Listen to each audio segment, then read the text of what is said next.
Hey guys, we are live. I think there's a doc, but I don't know. I haven't actually looked at the doc yet. I'll pull up the doc. Hey guys, we are live. I think there's a doc, but let me give me 2 seconds. I was actually looking at this video today. So there's a few videos and an article. This is Bricks and Minifigs. This is Ammon McNeff before the Reckless Ben. So it's very interesting. BBQ has a video as well. So, yeah, let's see. Edited 2 of them down. New camera body footage. Yeah, so that's what I was looking at. I was actually watching that this morning. So there is new body footage of... So it does look like... Yeah, there's a lot of new stuff to cover today. You know, you never are lacking stuff to cover, right? But, oh, Redhead Pirate. Thank you, Redhead Pirate. Edited 2 of them down. Click on the thing. Okay. And the first cam is Ammon at the Orem store. And the second is a phone call with Matt McNeff after the American Fork Police Department released footage. He has 2 more body cams from family members being harassed. Officer Steinblank calls a brother in one of them, and the caller's name is redacted. Their son got a text about the situation, and the brother to Ammon and Matt McNeff say, and then my son got a text instructing him to relay to my brother, which we have no dealings with. Actually, I don't associate with my brothers very often. I don't agree with a lot of things they do. I have nothing to do with their business. Okay, so let's go ahead and take a look. Yeah, I was trying to watch the videos before. Detective Dory at the Provo Police Department, so we can kind of get some kind of update on some things. But and they told me that you'd be able to fill me in on all the details about what's going on some stuff. But so trying to keep things short and simple, we have an individual who's been trying to extort our business for... That is Ammon McNeff. In case you forgot who that is Ammon McNeff. He's using the word extortion. For the past almost year, he has ramped up his efforts. He came to harass us at our place. He's out of state. So he's a resident of California. He's been going up and harassing and making physical and violent threats with proxies up in Salem, Oregon. We've been trying to work through the Salem, or the Kaiser Police Department up there. But when he wasn't making any headway there, he started coming down to threaten and harass our staff at our corporate offices. We essentially called the police. This is back in December. He has now come back out here, and he started showing up at our employees' residences since Sunday. He vandalized our store up in Salem, Oregon again, and then he immediately either hopped on a flight and then, came down here to Utah and started showing up at several of our employees' houses, and then even started going to their sisters' houses. And so we've had multiple call-outs to get trespassing, but he keeps sending individuals. He keeps sending other people. So yesterday, the American Fork Police saw the pattern of behavior, and I don't know what else happened with the case, but they arrested him yesterday for stalking charges. So he was arrested, and I think he was booked into the Utah County Jail, and he must have been released, even though he's an out-of-state, flight risk. He was released, and he immediately after release went to the Orem store to start harassing our staff there. Oh, jeez. So is he? And so he's a YouTuber that does this stuff. He's a YouTuber. God, they really hate YouTubers. I wonder if they know Amasaurus is also a YouTuber. For videos and clicks. Okay. He was arrested in California for doing this kind of trespassing and kind of stuff. Before, just I think in 2024. Right. So that's what's happening, and so, but we he's also been passing fraudulent gift certificates to financially harmed. He's created fictitious and fraudulent contracts, and he's forged staff signatures. He obtained some of these signatures by pretending to be a UPS delivery driver, or he had other people do that for him to try and get their signatures to try and do more of this stuff. He's been filing fictitious or A lot of this is civil. I don't know why he's complaining to the police, especially with his background of being like a non-lawyer lawyer. He should just be filing lawsuits against Ben, but he never actually. I mean, Bricks and Minifigs in a civil lawsuit against Ben, but I don't know why he is. A lot of this stuff is not criminal, what he's describing. Other types of things with, like Marion County, like small claims court, trying to just like create more content for himself. So that's what's going on. Oh, geez. And so when he showed up to the store today, we immediately called the police because we Hold on, you broke up. Are you there? The police because... Hold on, you just broke up for a second there. Say that again. Oh, sorry. So we distributed his photos to the various stores in the area to say, hey, if this guy shows up, immediately call the police because he's been told he is not to be visiting any of our stores. He's been told he should not be in contact with us. He was arrested yesterday for stalking for this exact same thing, and he immediately after getting out of jail went straight to one of our stores to stalk more of our staff. Okay. So what I called dispatch, just like I was on the phone with them when you called, and they said, yeah, somebody should be able to get more information to you. But what I've been trying to get a hold of Detective Dore, who's been kind of managing the Oh, Detective Dore, the pig hunter, Detective Dore. So he's dropping names. So he really likes Detective Dore's progressive outlook on getting Ben by lying. So this is a man who had an employee. So this employee wouldn't even sign the statement because eventually this employee would just leave after like 4 months to work at Wendy's. So he had an employee who like looked at the statement was wrong, so he lied, or whoever made the statement lied. And it's kind of weird, right? Because it's like the employee who's working at corporate, who works in the same office as Ammon, he needs to email the statement? Like, it doesn't make any sense. Why can't he just write the statement, sign it, and then give it to Ammon? They can photocopy it and then send it on its way. So, who he's referencing is a Medina Dorez. C is a key figure in the Google subpoena. So C lies. Well, okay, C tells Ammon what he needs to do. Ammon gets his employee to lie. He doesn't even sign it. I've never seen that statement, a witness statement with no signature. And then they send it to Medina Dorez, Detective Dorez. And then Dorez sends it to a judge, and then the judge signs it. Very incompetent judge as well. The whole legal system is effed in this Utah area. From the police, from the detective, to the witnesses, to the... God, it's like a kangaroo court where like everyone is just like the outcome is already decided. But one judge let him... So the one thing that took him by surprise, Ammon McNeff, is the fact that they let him go. He was thinking they would just keep Reckless Ben in jail, but that's not what happened, and now he's very upset. Police case, that they've gotten a warrant and they've gathered information. I came and did like a virtual lineup to kind of pinpoint him out of. Oh lineup. yes, the virtual lineup where it was, and he looked so smug, dude. He looked so smug. It was like 4 pictures of random people, and he correctly circled what Reckless Ben looked like. It's not like Reckless Ben is a YouTuber and is in literally dozens, if not like 100 plus. Like, his face is recognizable. Like, why would this be like this virtual lineup? Why would this be a big deal at all? I don't understand. It's like one of these things where they're showing people, hey, we're doing a lot. Hey, we got this virtual lineup for you.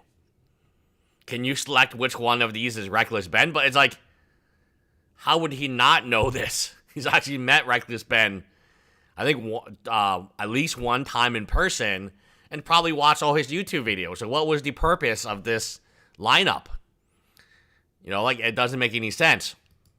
I've gone through some stuff already with our Detective Dore, but at this point, I just need some information so I can tell our staff what is going on, because if I need to go and get some of my staff armed so that he can't threaten them, that's what I need to do. But I would whoa. He's got to get his staff armed?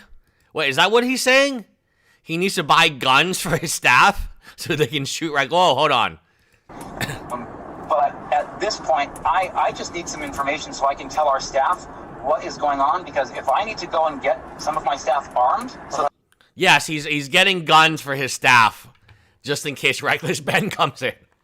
Yeah, I almost didn't believe that's what he said, but it is what he said. Armed, yes, he said armed.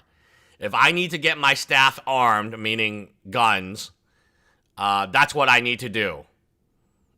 Like, why would his staff need to be armed against Reckless Ben? They really want to kill Reckless Ben. Like, this is what I'm saying, is like, from the police raid, it's kind of not how the police should be doing a raid. Yeah, this is very, very, very disturbing, right? He needs to get his staff armed. A hold of Detective Dore, who's been kind of managing the Provo police case. That they've gotten a warrant and they've gathered information. I came in, did like a virtual lineup to kind of pinpoint him out of a lineup.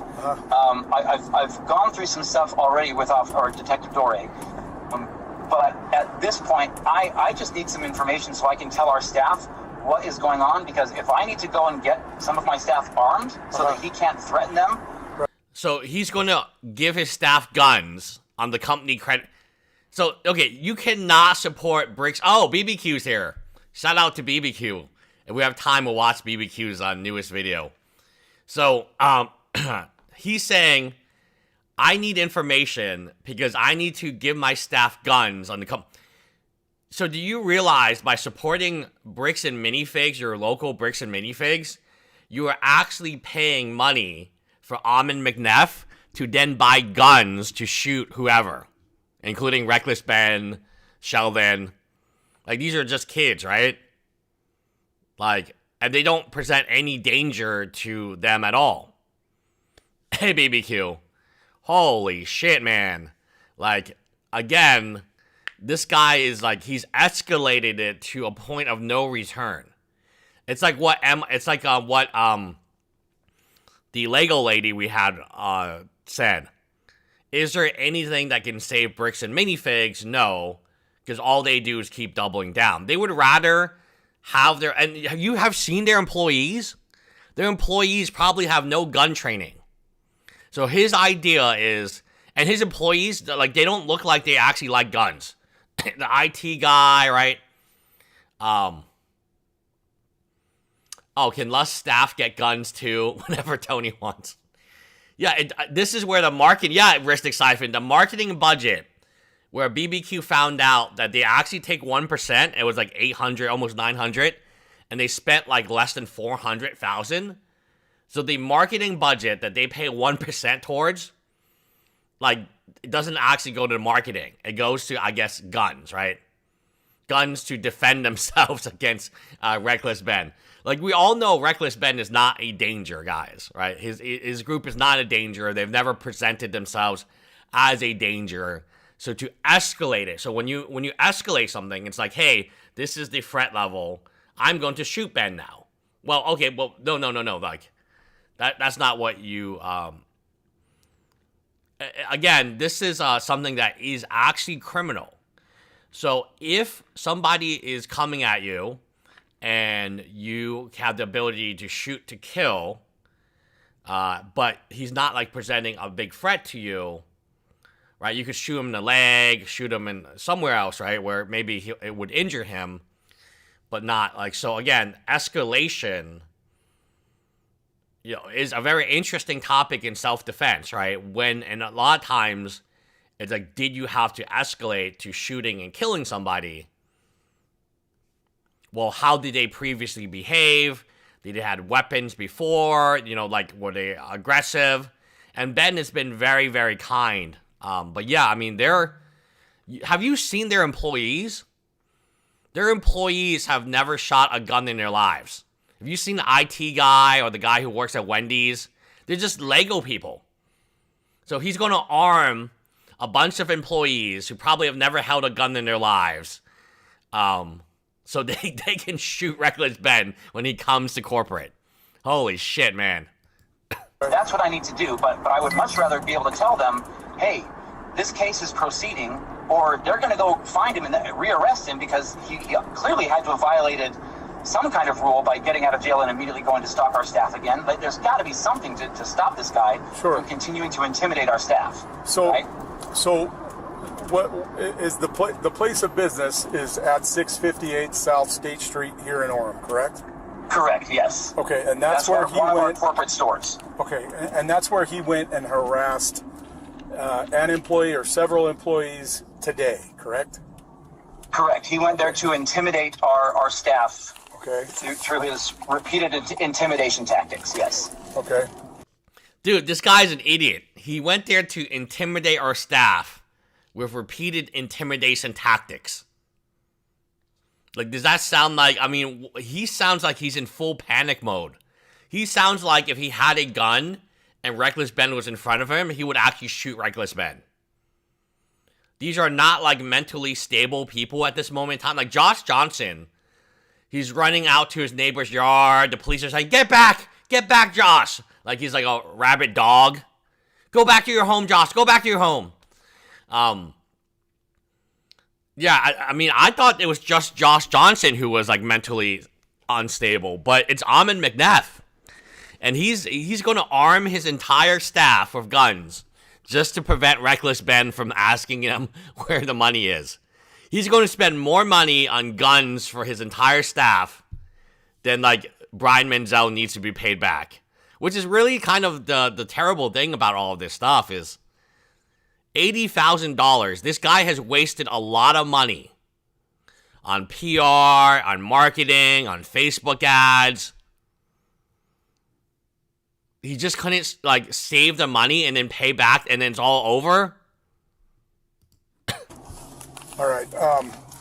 Let's see. Okay, so this is what I need. Are the employees that this happened to, are they working currently?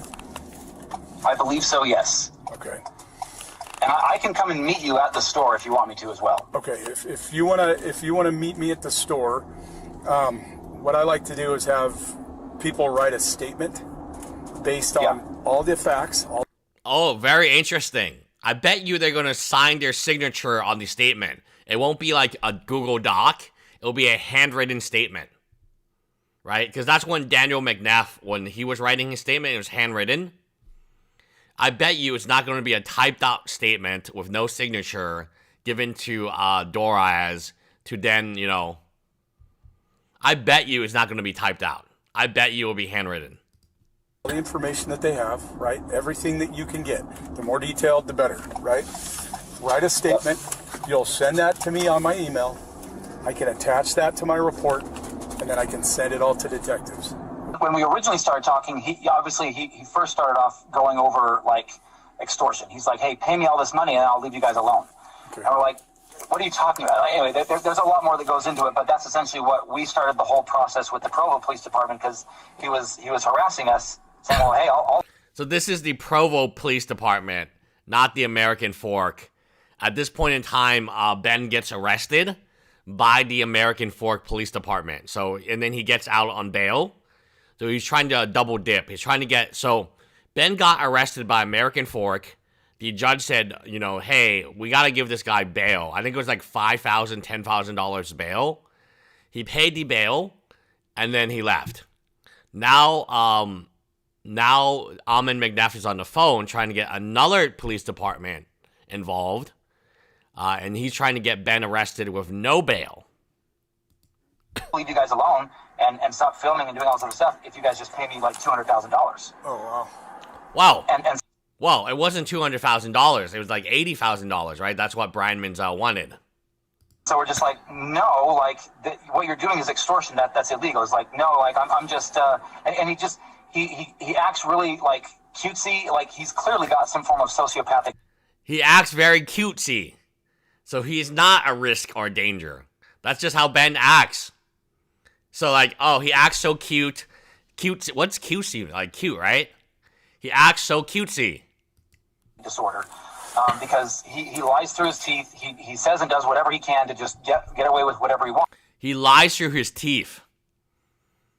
I remember a guy who said there was no U-Haul. Then they showed him a picture of a U-Haul, and then suddenly he's like, oh. I remember a guy who was like, oh, I never got the Excel spreadsheet. Then he found out that he himself owned and created the Excel spreadsheet. And then, right? I mean, those are 2 times that he got caught lying live. Basically live. Again, multiple arrests, I think, in the past in different states, and all sorts of other stuff. So I guess that's the only other question is... What's his name? What's his name? Okay, and you don't happen to know his date of birth? I don't. I was actually hoping to be able to get some of that stuff from the court.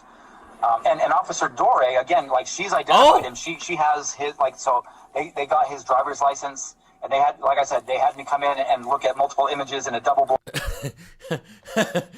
Ammon is so stupid. He thinks that, like, they don't know what he looks like. Like, how would you not know what Reckless Ben looks like? You watch his YouTube videos. He has a YouTube channel. His YouTube channel's logo is his face. I don't know why Officer Dorez wasted everyone's time with, like, hey, these are 4 images of random people. Which one is Reckless Ben? How does that help the case at all? How does that prove that Reckless Ben is guilty? I don't know. Lineup through images, and they had me... Yeah. Guns are necessary to protect the Lego. Absolutely. The Legos need those guns, especially if they're stolen. Pinpoint him and identify him through that double-blind lineup. Right. And so, I know that Officer Dore has all that information about him. Right. But he's in his, mid to late 20s. Okay. And he wears meta hidden camera glasses, and that's how he films all of his content. You don't happen to know a middle name? No other relevant information about him other than his YouTube channel. Again, like Officer Dore, Detective Dore. She was originally Officer Dore, and then she was promoted. So. Whoa! She was promoted during this investigation. The pig hunter was promoted during this investigation. So when she first was working on the case, she was, welcome in, Salt in Exile. Goosey says, I'd pull a gun if someone stole my goose knickknacks. So it turns out she was promoted. Wow. I wonder why she got promoted. But she should have all of his relevant information because, like I said, she was able to identify him through driver's license records. And I know that she's been working with the Utah County Prosecutor's Office to go after I think the original case was going to be specific to aggravated interference with economic, business, essentially. Yeah, it's absolutely. Yeah, it's a Class A misdemeanor, right? Well, I think the way that they were talking, they were trying to get it bumped up to a felony. Booking. Hey, it's Abrams with Orem Police Department. How you doing? Good, how are you? Good. Hey, you guys let a guy go this morning. It sounds like named out of California he was arrested by AFPD yesterday for stalking, I think. I'm wondering, did you guys happen to give him any kind of a no contact order with this business or with any person?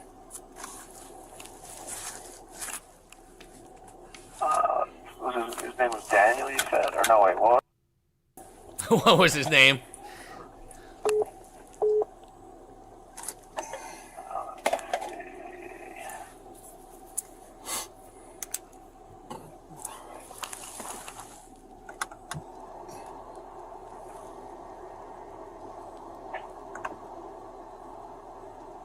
What is he doing? The court stipulations were there was nothing mentioning. It does say avoid contact with victims of alleged offense. Right. But I don't know if he had to sign a paper saying. Let's see. Give me just 2 seconds, okay? Yeah, you're good. Hello, man. Oh, okay. Not during the investigation. Piscon Facebook from February 2025 of her being a detective. They knew her for at least a year prior to the investigation and before the promotion. Okay, good to know, Redhead Pirates. Good to know. They were posted on the Provo City Council Facebook page. So it looks like Ammon McNeff controls the police department. So he's known Detective Dorez for at least a year. And then she got promoted. So she was Officer Dorez when he knew her. And then she became a detective later on. Ma'am, this is Abrams with Orem PD. How you doing? I'm doing well, how are you? Oh, good. So this, did he have any kind of a no contact order or a jail release agreement, anything? Not for this case, no. We only require, or the state code only requires a JRA for DV, Right.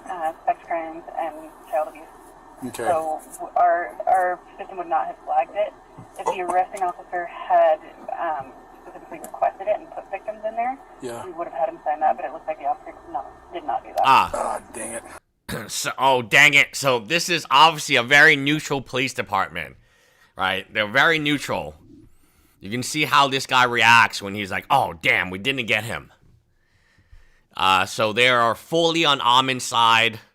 Ammon, whatever Ammon tells these guys to do, they have to do.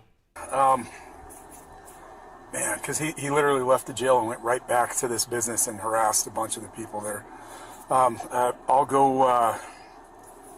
Okay, no sweat. Thank you so much for your time. I really appreciate you guys. Thank you.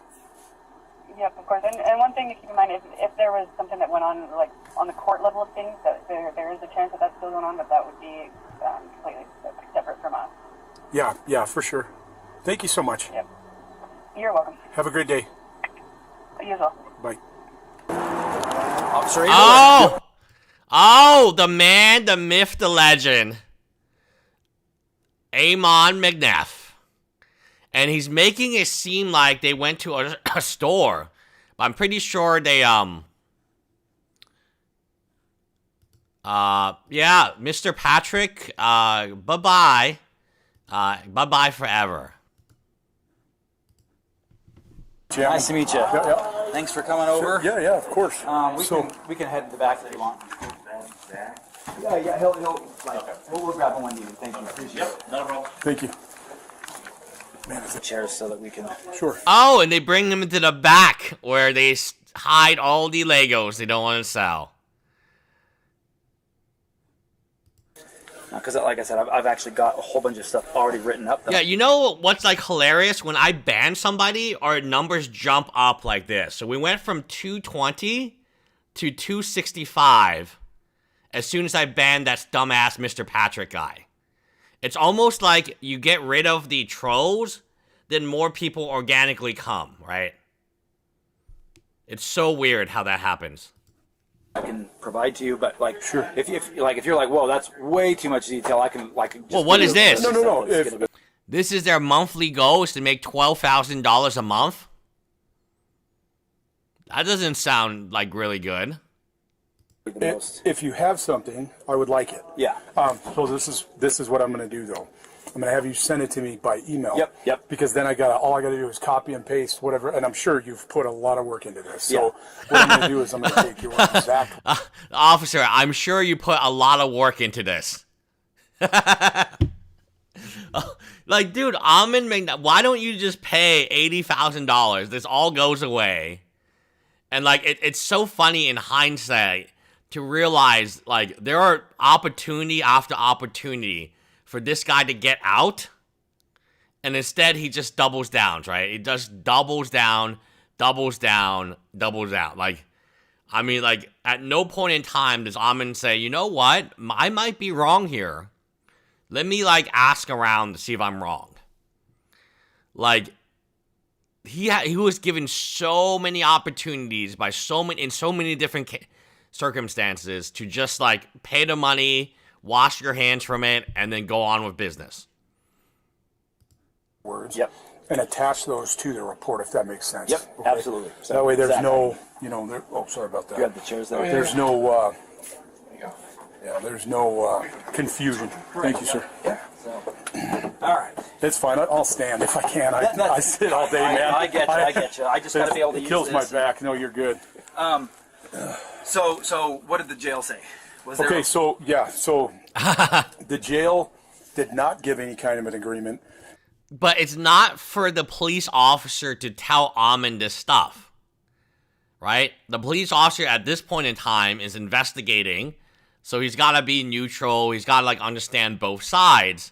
The fact that Ammon is telling the police officer, find me information on what the jail said, and then tell me what they said, that is confidential information at this point in time, right?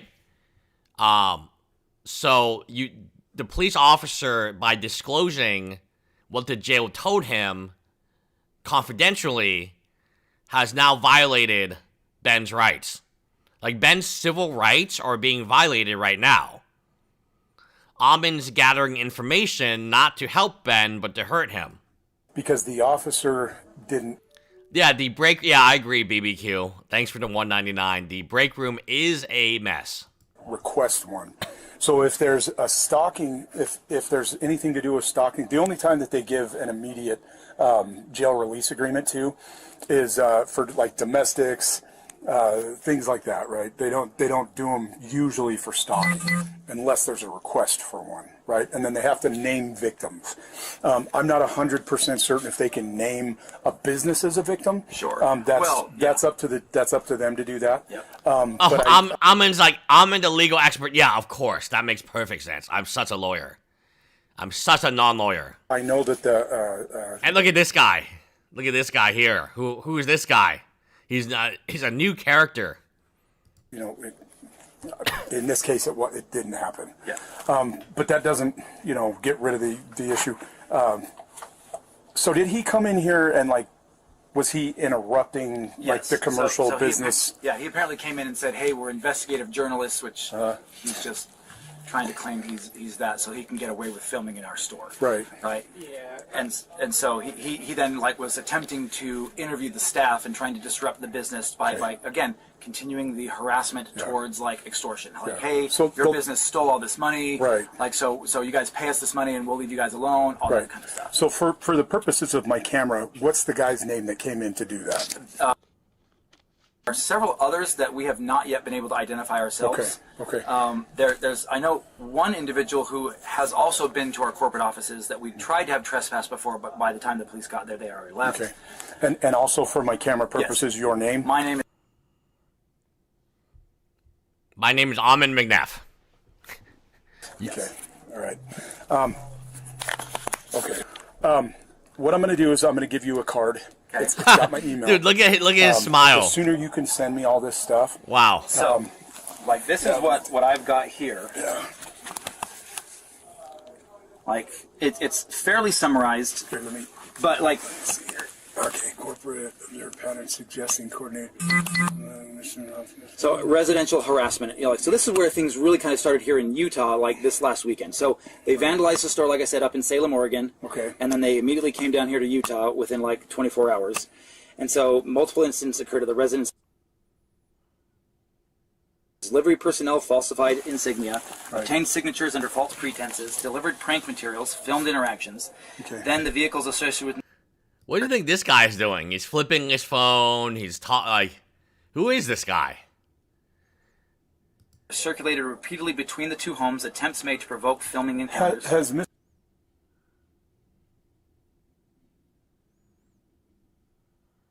Have either one of them, do they live in Orem? No, one lives in American Fork and the other lives in Sandy. Okay, so I would advise American Fork, that's Tyler. them to, add our case number. They can add Provo's case number, American Fork's case number. 1 second, this is actually him. You're good. Yes, sir. We're here by my house. They're back at his house. Oh, Josh Johnson. Okay, this is before the raid, guys. So this makes perfect sense why they raided him now. So this is Ammon saying, hey, you gotta raid these guys. So this is before the Reckless Ben raid, which makes sense. Where is this at? American Fork. Okay, tell him to call AFPD. Yes, it's always, yes, correct, BBQ. Did you notice it's always Ammon describing events he didn't witness? So apparently he's got these witnesses, including, I think, this guy here. Maybe he's a witness. So he's like, oh, they came in the store, but were you in the store, Ammon? No, you weren't. So you're actually giving secondhand testimony. While you already have your primary sources in the store. Why can't the customers talk to the police? Why, or it's not the customers. Why can't the employees talk to the police that were actually in the incident? So supposedly these employees were confronted by Reckless Ben and probably Sheldon. Why don't they write these statements? Why is it the Ammon is writing the statements? Even though Ammon is, he wasn't a witness to it, right? That is so weird. Right now, don't confront him. Tell him to have AFPD go over there and explain to the officer he was just arrested yesterday for the same thing. So let's do that right now, like right this second. Okay, bye. All right. Yeah, I mean, like, Yeah, I get it. I understand. Okay, so this is what we're going to do. Okay, so both of those guys need to get, at least apply for protection orders against this guy, right? Because he shouldn't be doing this stuff. Right. You know what I mean? So that's how the judge was able to help Josh Johnson, even though the prosecutor was completely clueless. And that also makes sense. The prosecutor probably thought this was a domestic abuse case. So the prosecutor had initially applied for Josh Johnson to be protected under a protective order. And when asked why, he said, oh, it's domestic abuse. Well, that's probably because the police is talking about domestic abuse and Ammon got confused. And he thought that was a good... if there's 5 people there, right, and they keep doing this, and there's a pattern of repetition, right, it is stalking. Yeah. So all 5 of them should be charged. Right. If we can prove that, right? Right. We have to have probable cause to arrest people. So, oh, he is not dumb. He has to have probable cause to arrest people. So what is the probable cause? It was the Airbnb host who's good friends with the sergeant who does hydro with him, whatever that means. Still unclear what hydro means, right? There's a debate of what hydro means. Interestingly enough, we have a really weird situation where they go guns a-blazing because the Airbnb host heard about stolen Legos. Well, where did they get that idea from? Probably, let's see if Ammon says they stole his Legos.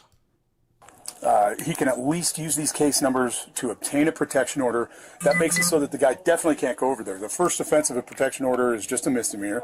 The second one's a Class A. The third one's a felony, right? Unless there's aggravating circumstances behind it, right? Yeah. So what I want to do is I need all of this information. Yep.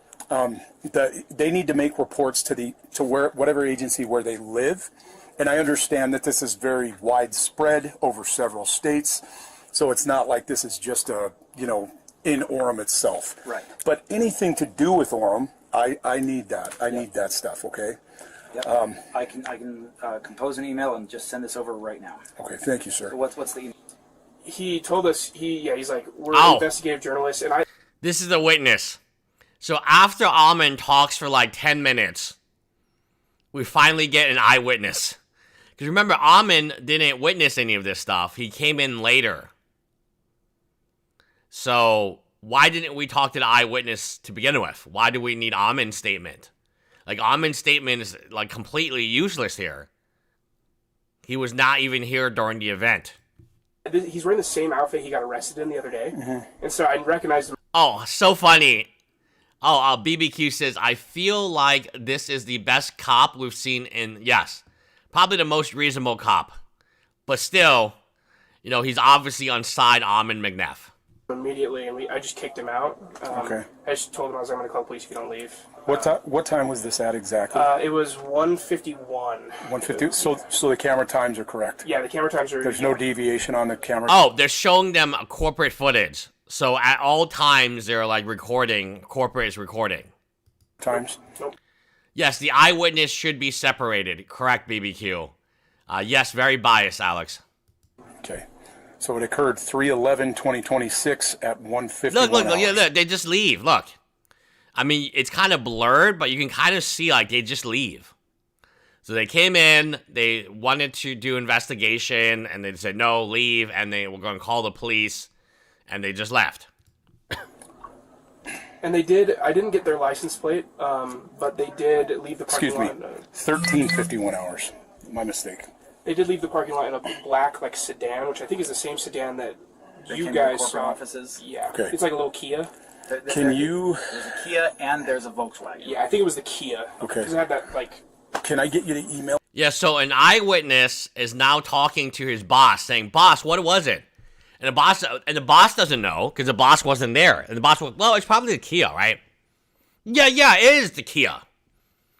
So again, this is what BBQ says. Yeah, instead, the cop let Ammon speak first, tell the story in front of the employee, and now the employee is coached on what to say.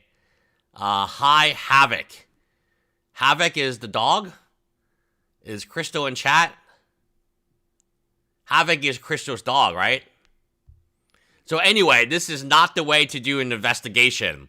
You had your boss tell you what you needed to say, then you repeated it back to the police officer, and then when you had other details the police officer didn't know, you asked your boss, which was it, boss? Was it a Kia?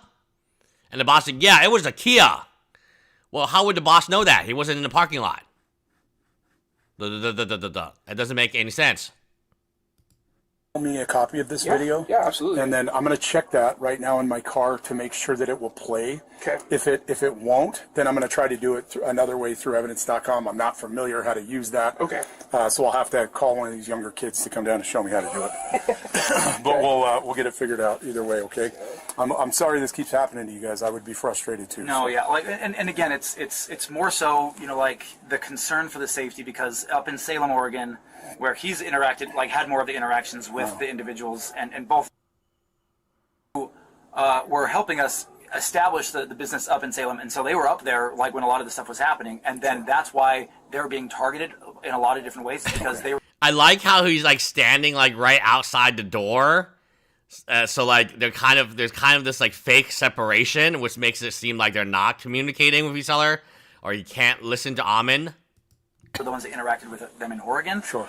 So to give you the and Officer Doria has all this. Oh, stuff. yes. Long story short, Yes. we had a franchisee enter into a consignment agreement with some guy up in Oregon, and he brought in a bunch of Lego sets.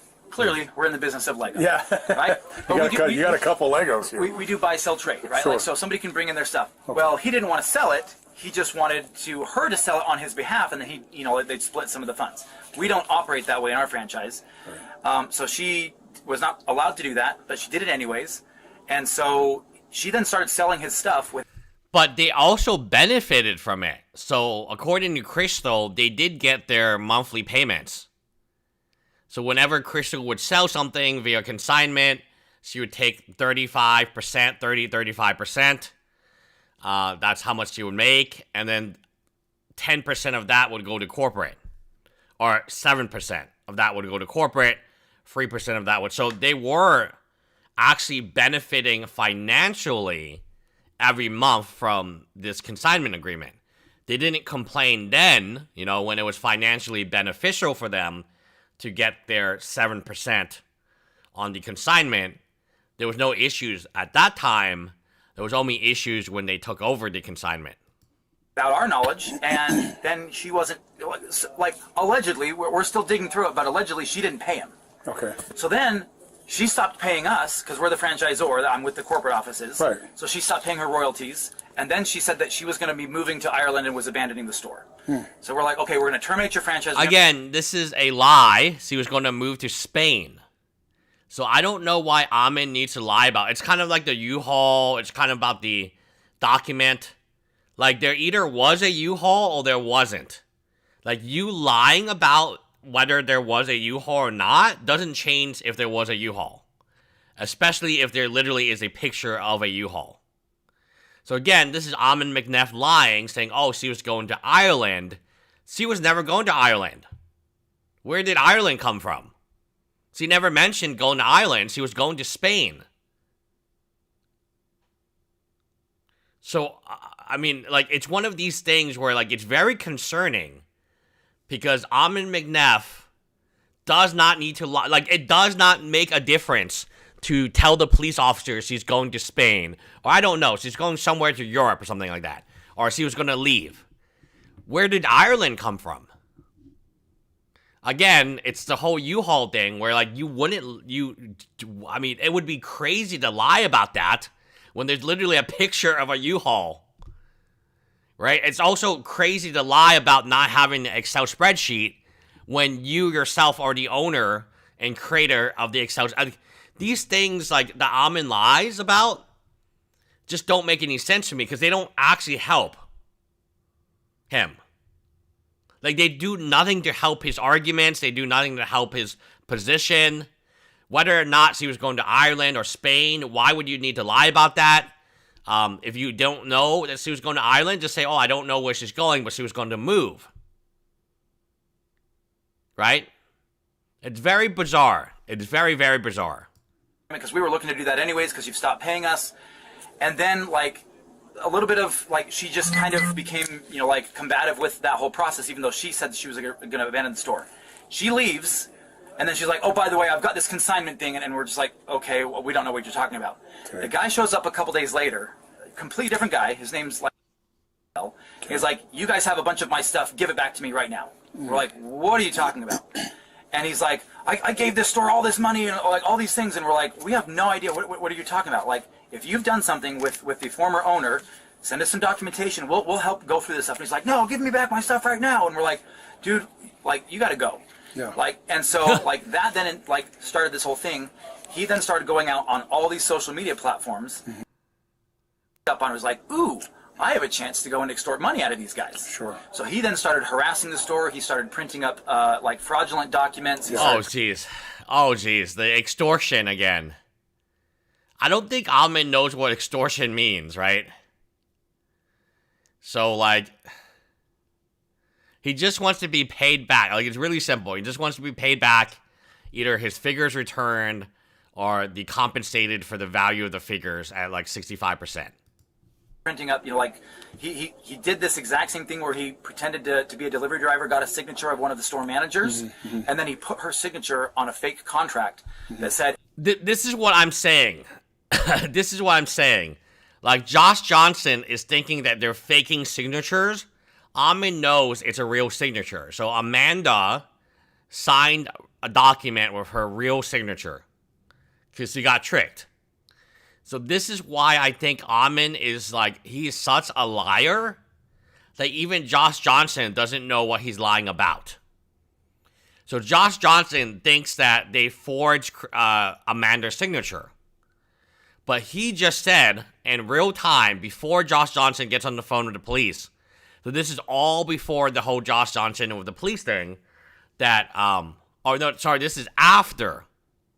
So Josh Johnson reports reckless Ben to the police. He gets sent to jail. He gets bail and gets released.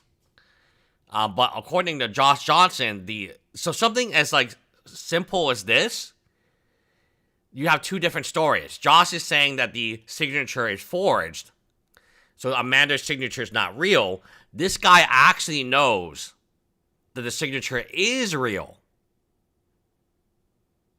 but he didn't tell Josh that. Anytime you call the police on me, I get $5,000. Okay. She's like, what the hell are you talking about? Anyway, all that stuff's happening up in Salem. They then vandalize the store. The police are called out there, all this other stuff. They're not making any headway, so then they start coming down to Utah. Okay. Harass, because it was a corporate store for a period of time, all this other stuff. So then they start harassing the corporate staff members and everything else. So it was a corporate store for a bit of time, this one in Orem. I wonder if it's owned by, like, Ammon certainly seems like he's the owner. But also, he doesn't seem like he's the owner because, so this is actually a store in Orem, Utah. I'm not sure who owns it. Because Ammon's, like, he doesn't have an office. He doesn't have a desk. He's just in the back storage room. I'm not positive what, But during all the stuff with Salem, they started threatening to kill some of the staff. Oh, come on. So they're just like, hey... Come on, Ammon, come on. Again, Ammon is using this as justification to, like, why he needs to shoot Reckless Ben. Why he needs to arm his staff.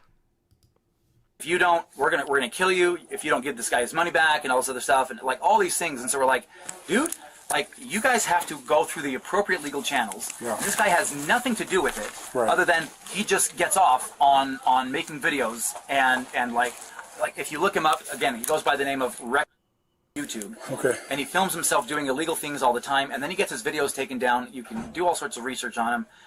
That's what we're dealing with, is a guy who, like, honest to goodness, he's a sociopath. Okay. As we've done some additional, searches on him, Right. he has, it appears that a relative of him, of his, because he's originally from Ohio, and then he moved to L.A., some relative of his with the same name, that, like, based on what we can piece together, was, convicted of, like, child porn or child, sexual, contact, some of these other types of things. Uh-huh.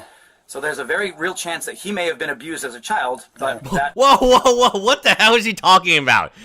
So Ammon McNeff is saying, hey, Ben Snyder has a relative called Ben Snyder, and he's been convicted of, these bad things involving children, and now he's saying that Ben was abused as a child by this guy. Like, what the hell is going on here? Like, where does Ammon, holy, this is like a very dark turn. What is he talking about? Like, holy. And what does this have to do with the case? On him, Right. he has, it appears that a relative of him, of his, because he's originally from Ohio, and then he moved to L.A., some relative of his with the same name, that, based on what we can piece together, was, convicted of, child porn or child, sexual, contact, some of these other types of things. Uh-huh. So there's a very real chance that he may have been abused as a child, but that set him through a mental disorder, kind of whatever the case. Holy shit. Wow, that took a very dark turn. Wow, okay, Ammon McNeff. Wow, that is not something I thought I would hear today. That Ammon McNeff believes the reason that Ben is the way he is he's a victim of child abuse from another Ben Snyder, who's a relative. What the heck? Dude, is there anything Ammon McNeff won't say? Is there anything Ammon McNeff won't say to, try to get the police to think Ben is a bad guy? Oh, it's almost, unbelievable, right? That, this would even be... It's, crazy stuff. Holy shit, man. This came out of nowhere. They're just talking. Oh, we're gonna arrest... it just comes out of nowhere. This has, been on his mind, I guess, the whole time. Illegal things all the time, and then he gets his videos taken down. You can do all sorts of research on him. That's what we're dealing with, is a guy who, honest to goodness, he's a sociopath. Okay. As we've done some additional, searches on him, Right. he has, it appears that a relative of him, of his, because he's originally from Ohio, and then he moved to L.A. Check the original, okay, what are we doing? Check the description of the YouTube video for Ben's response. Okay.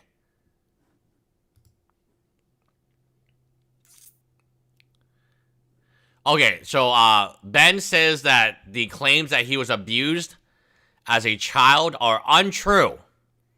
In a written statement, he said, anyways, I would like for this to be my official response to the police body camera footage, if you're going to include one for me. Google, gaga. I just feel like this is the most appropriate way to respond to someone acting like a baby. So, in the original video, shout out Chris Reports thing sometimes, Ben, so they contacted Ben, and Ben said he was never abused as a child. So Ammon McNeff is defaming right now, defaming Ben's character, right? So when you claim that somebody has been SA'd as a child by a relative with the same name as you, and that's not true, why are you saying that? Because you're saying that, oh, that's affected Ben's, like, ability to behave, that's affected... Again, Ammon McNeff, according to Ben, this is a false story that he has created in his own mind, because he's trying to figure out, why did Ben come after us? Like, it's really simple. You stole Brian Menzel's money. So Ammon McNeff all this time is thinking, is it because he's a YouTuber?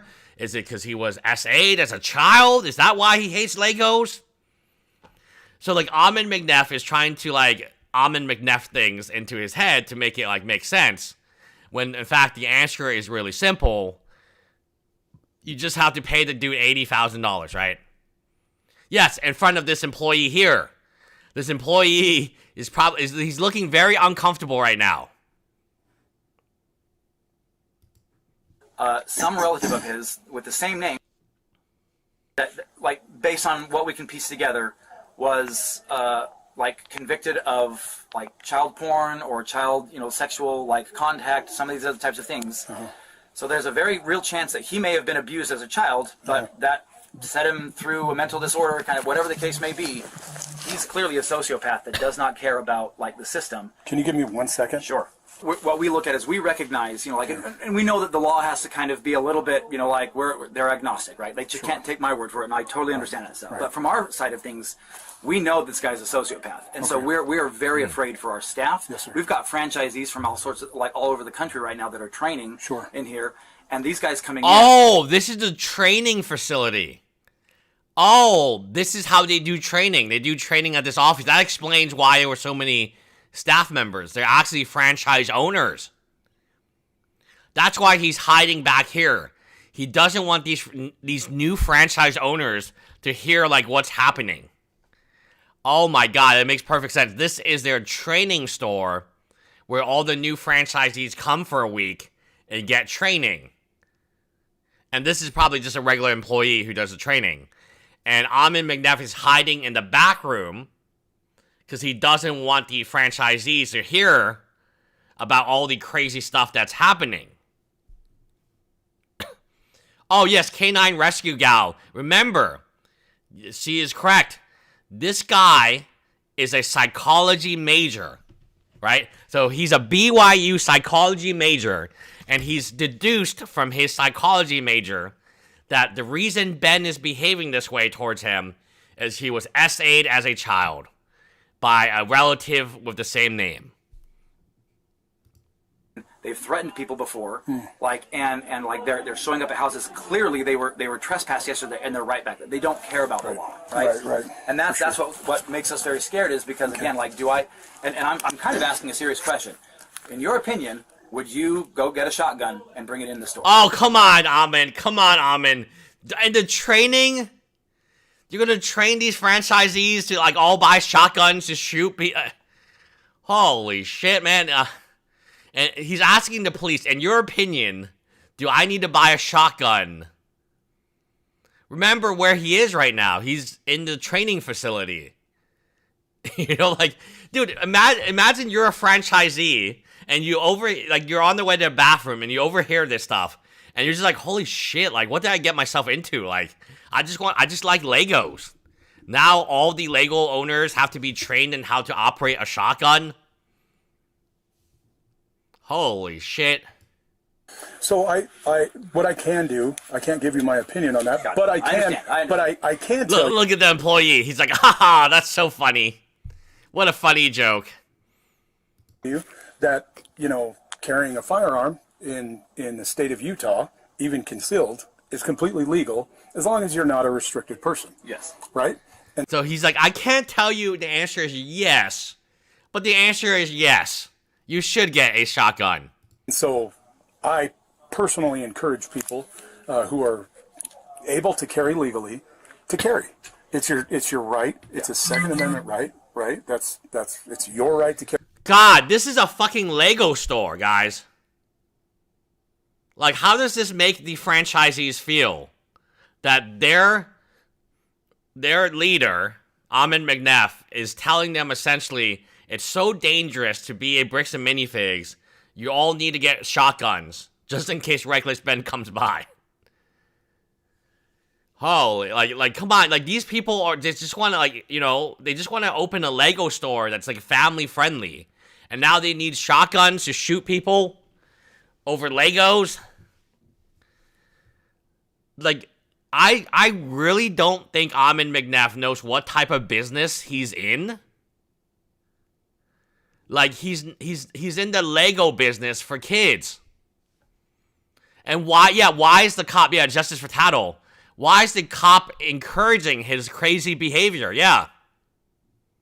The cop is like, oh yes, we do have stickers. Thank you, Jules. We do have stickers. We can't tell you not to carry a firearm, right? We, just for your record, we did do that one time when someone threatened to shoot up the store, and Orem PD responded to that call as well. Yeah. Me and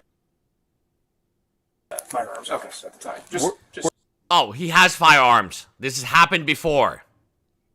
So this Lego business is very dangerous. Holy shit. Do these franchisees know that they have to be trained in, like, shotgun handling? So look at this guy. This guy has guns. He's like, Ammon, don't worry. We have guns. This happened before, and everyone has got guns. We're ready to shoot anybody.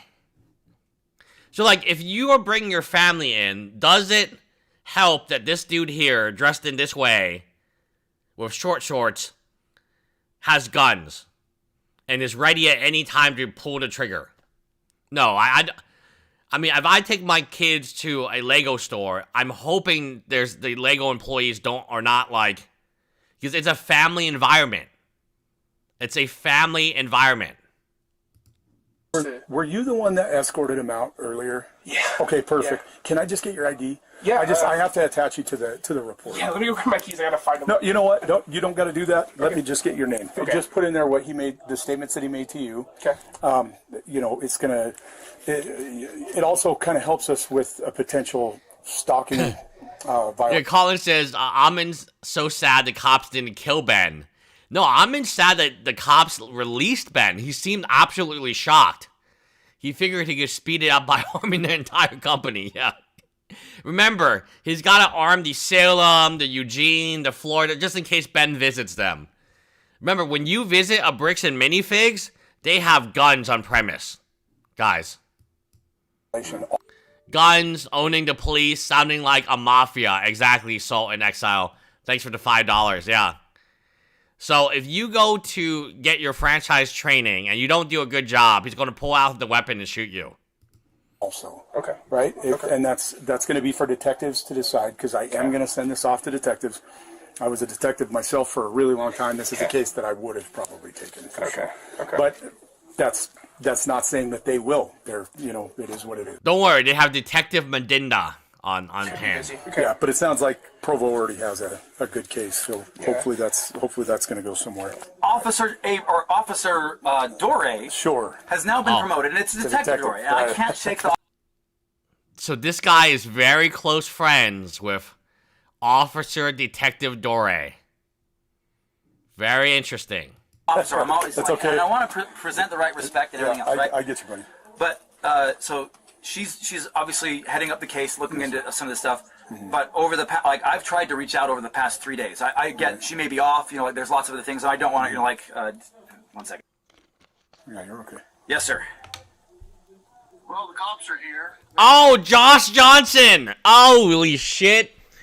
Oh my gosh, it's Josh Johnson, and he's called the cops, and they're gonna do their raid. Like, holy shit, like, this company has a lot of cops working for them.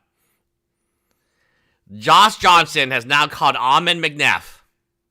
So remember, it's not Ammon calling Josh, it's Josh calling Ammon. These cops aren't doing anything. They're letting them still hang up the sign. Okay. I think they got permission from that guy's house. So I'm going to knock on his door and be like, dude, are you really going to let these guys? Okay, that's trespass, Josh. So they got permission to hang the sign, and he's going to go to that neighbor and say, dude, why are you going to do this to me?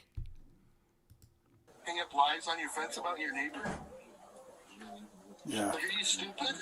So, Are you stupid? And this is I've been told this is a woman who is Asian and like 40.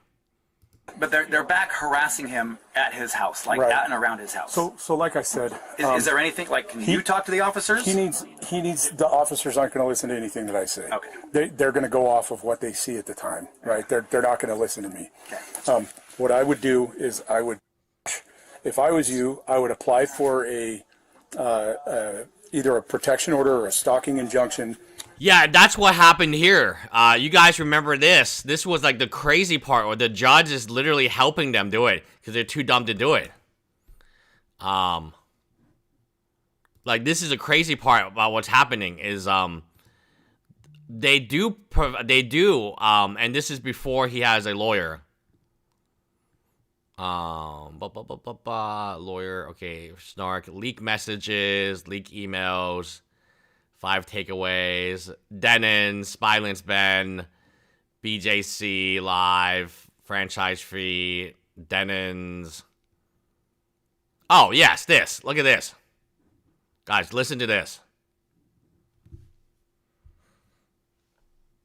Order and serve it upon you, and this is not a domestic violence case. Do you have a legal basis for innocent? Really what the court's looking at is to see if there's any need that you may have to have contact with Mr. Johnson, any prejudice that would occur to you if the court signed it. That's the judge. That's the judge talking. Yes. What's your prejudice? That I've done nothing to warrant it being signed. All right, thank you.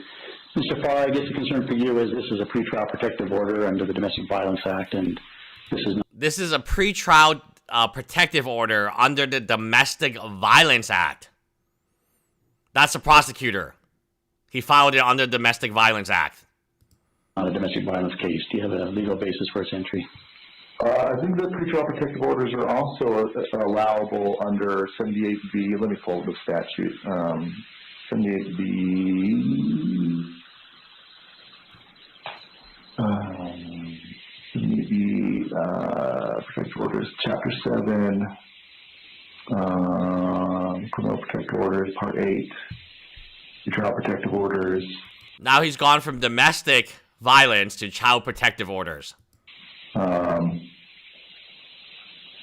Qualifying offense under, if you're just reading it through, then yeah, the qualifying offenses. So that's the judge. So the judge and the prosecutor are working together to get the protective order for Josh Johnson that they mentioned here.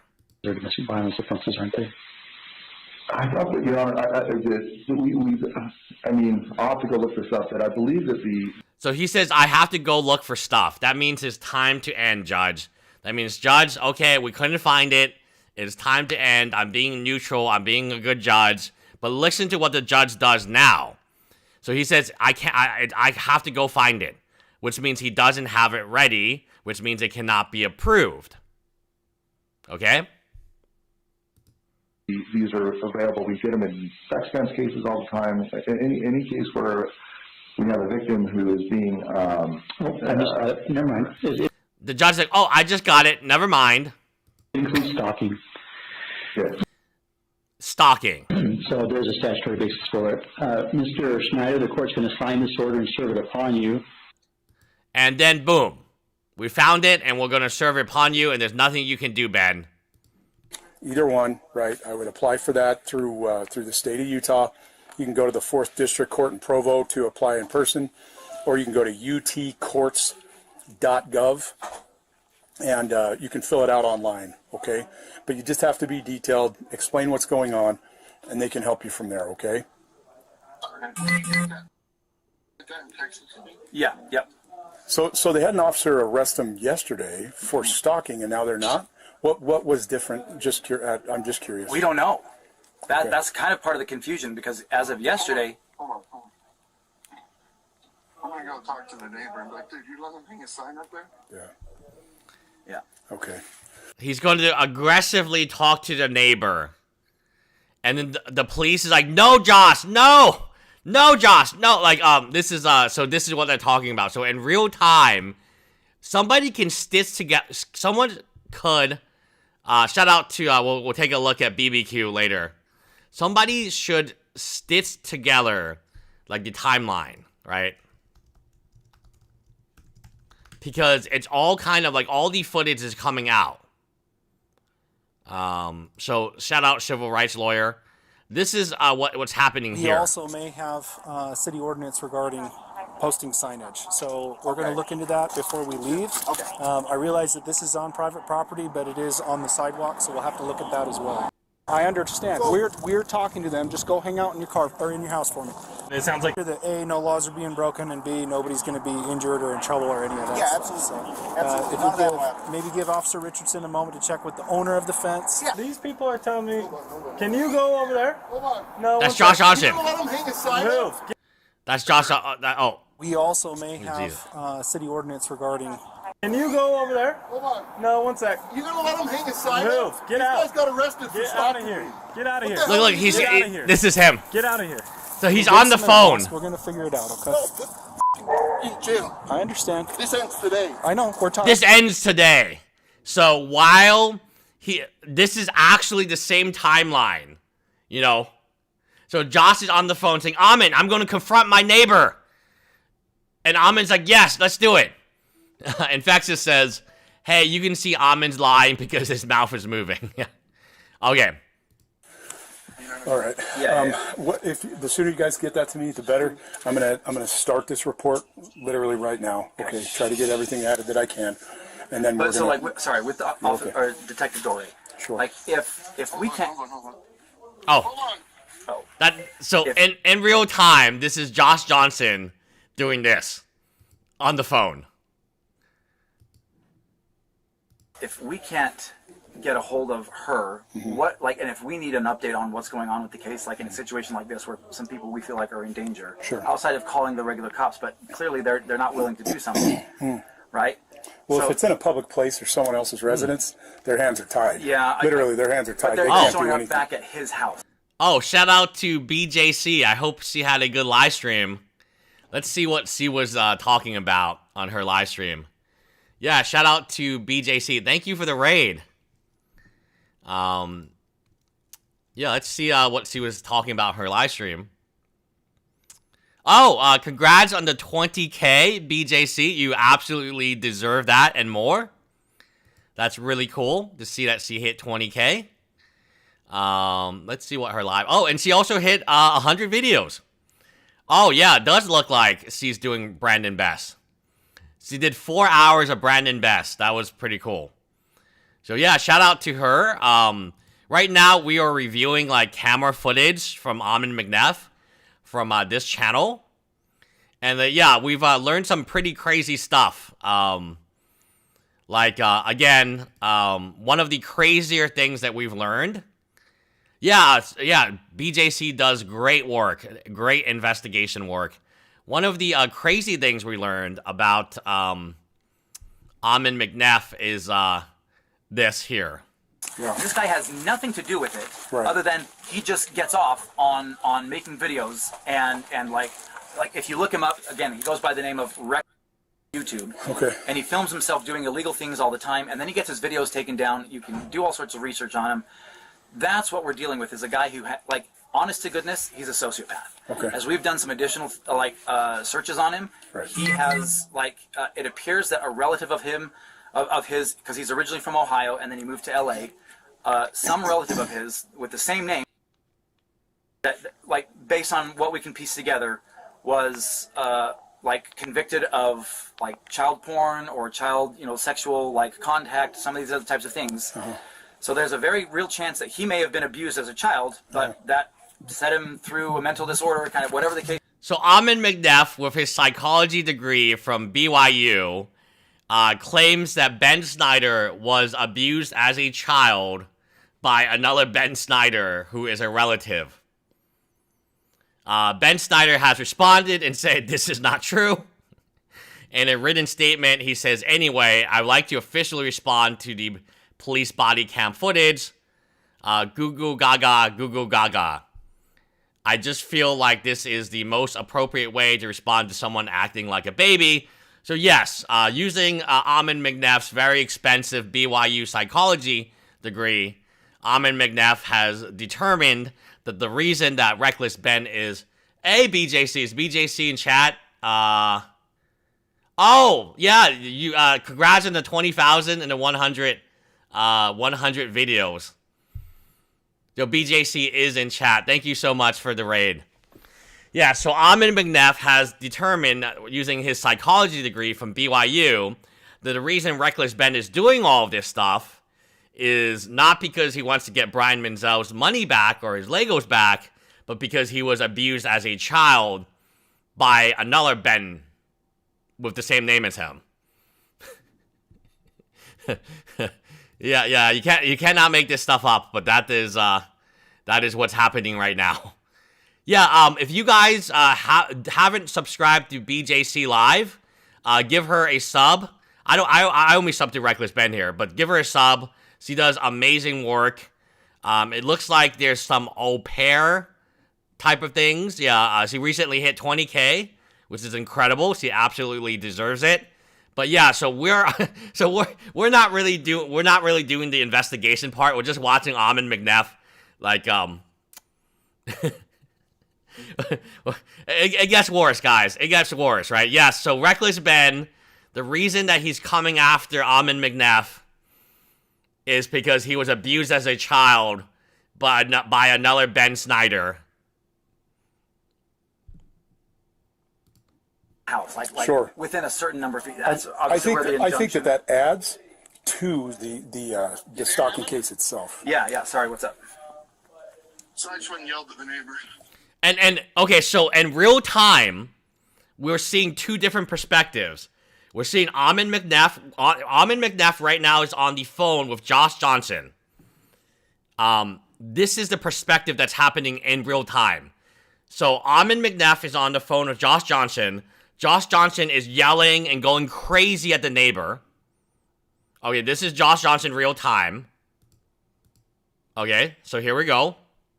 This is Josh Johnson. Yeah, no, you're fine. We got to make sure that A, no laws are being broken, and B, nobody's going to be injured or in trouble or any of that. Yeah, stuff. absolutely. So, if you maybe give Officer Richardson a moment to check with the owner of the fence. Yeah. These people are telling me, can you go over there? Hold on. No, one sec. You gonna let him hang his sign Move. up? Get These out. guys got arrested for Get out stopping of here. me. Get out of here. What the hell are you doing? Get out of here.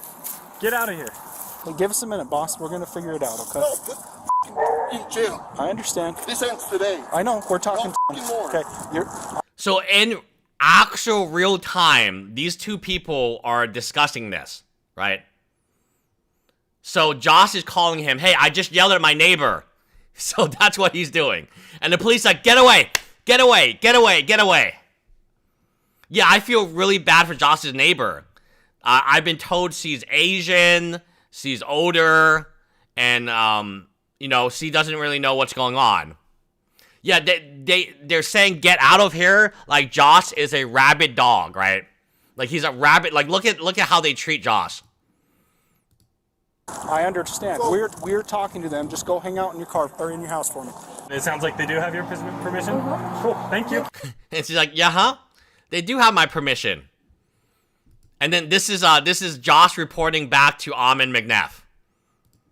Okay. Well. So if you let him hang his sign up, so you got arrested for stalking me. Yeah. And No, they asked. I don't know.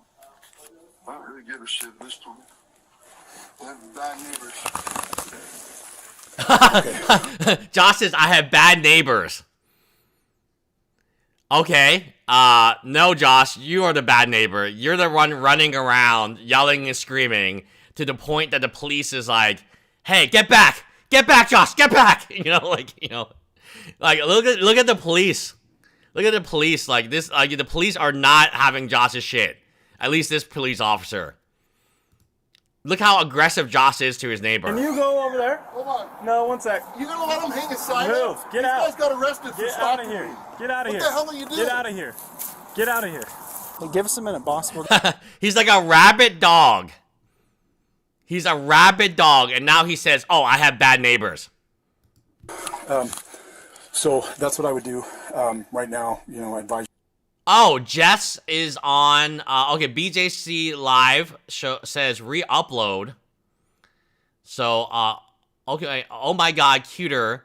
Don't make me fangirl. Thank you for the amazing investigation. Okay, Jess is here with his video. I don't see Jess. The chat is moving pretty fast. Yeah, the timeline makes it seem much worse. Yeah, much worse. Okay, so let's see Jess. No, it's at cuter.com, or like they're saying at cutie.com or something like that. So maybe we have time to watch this.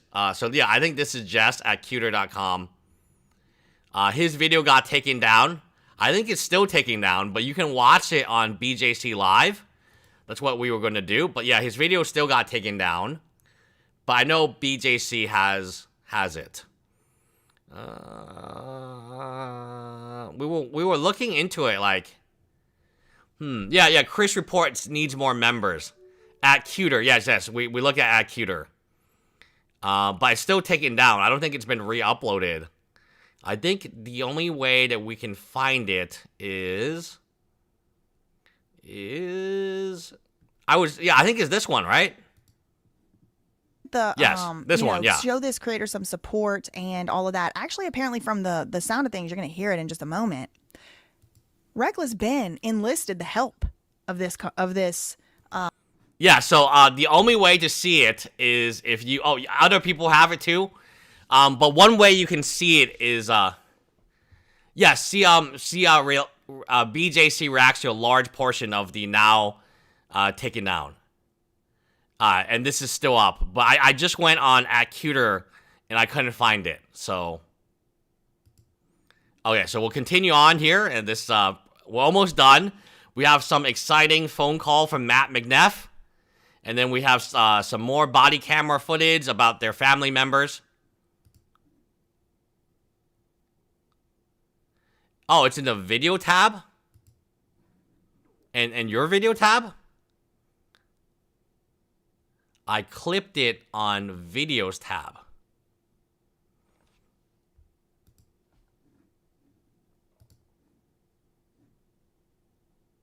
Redacted clip on her channel. Oh, not in the live section. Oh, here. Oh, here. Here. Okay, I found it. Okay. So she has, yes, okay. Perfect. So, this is her, BJC reacting. Oh, I like the brick by brick t-shirt. That's pretty cool. Check, this is it, right? Oh, that video 1 day ago? Yeah, it's 1 day ago. I found it. Is it a different video?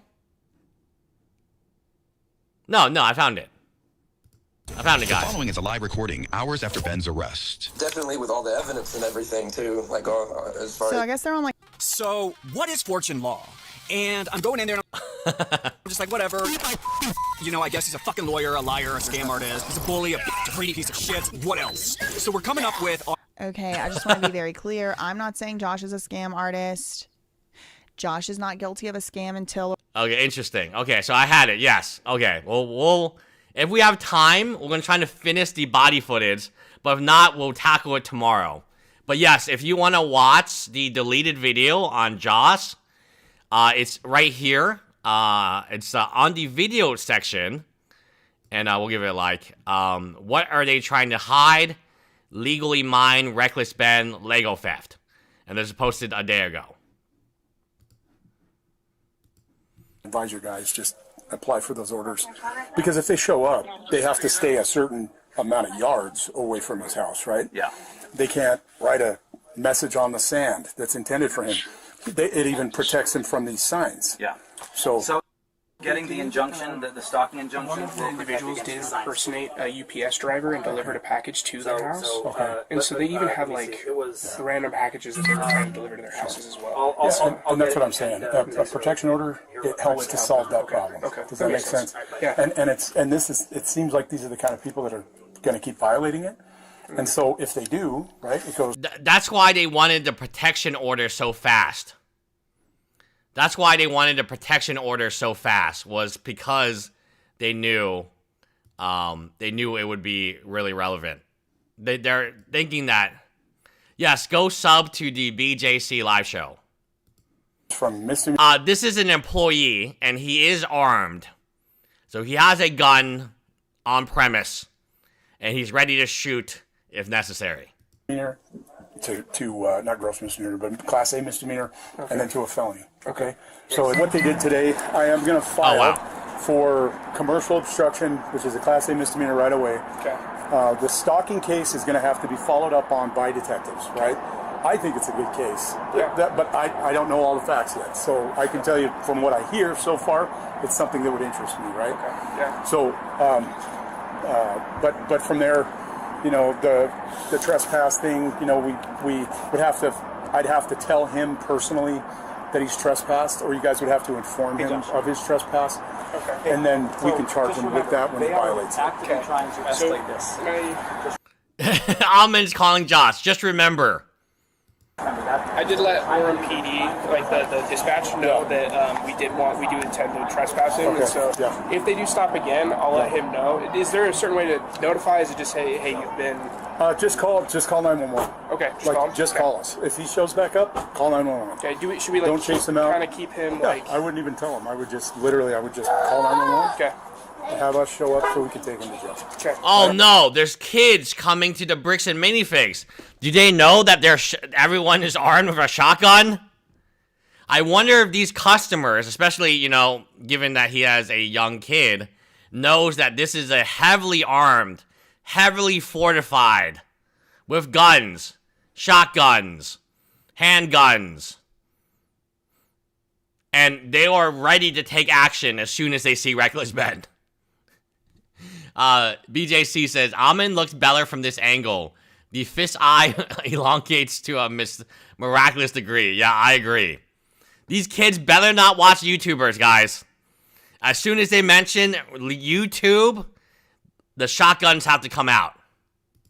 Okay. I'm glad I gave you a call because you were right. They went straight to your house. So. Okay. All right. Bye. Okay, sir. So I'm going to get this started. You know, there's always a case load, so sometimes it takes a while, right? That's how it works. And I guess that was, sorry, I know we keep getting interrupted with all this stuff, but like, so if Officer or Detective Dory is not available, what's the next recourse? What's the next, who do we talk to be like, hey, she's off? Dude, Detective Dory was not available for like 3 days. Can you not wait, right? Can you not wait a little longer for your favorite detective to come back? The one who got the Google information. So actually BJC has a very interesting videos on Detective Dore. So you can watch her videos on Detective Dore. So this is the same one. This is the same person. It has come out that Ammon actually knows Detective Dore for a while. Detective Dore, when Ammon first met her, she was only an officer a year ago. So Ammon feels like he owns Detective Dore and can tell her when to take vacations, when she should be working.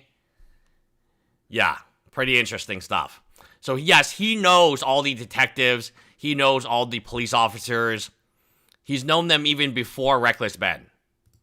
Off for the next week, but these guys are doing some stuff. We need to know like some of the updates on. If they just show up, if they just show up at houses or whatever, keep calling the police. Right. Take every case number that you get, add that so that we can try to get something, so that we can prove this stalking. Right. But so is there like an overall like detective that like I would say supervising detective that we can reach out to be like, hey, what's the update on the case if Detective you can always call our police department and ask about. So Detective Dore did not do good enough job. So now Ammon needs to speak to Detective Dore's supervisor or boss.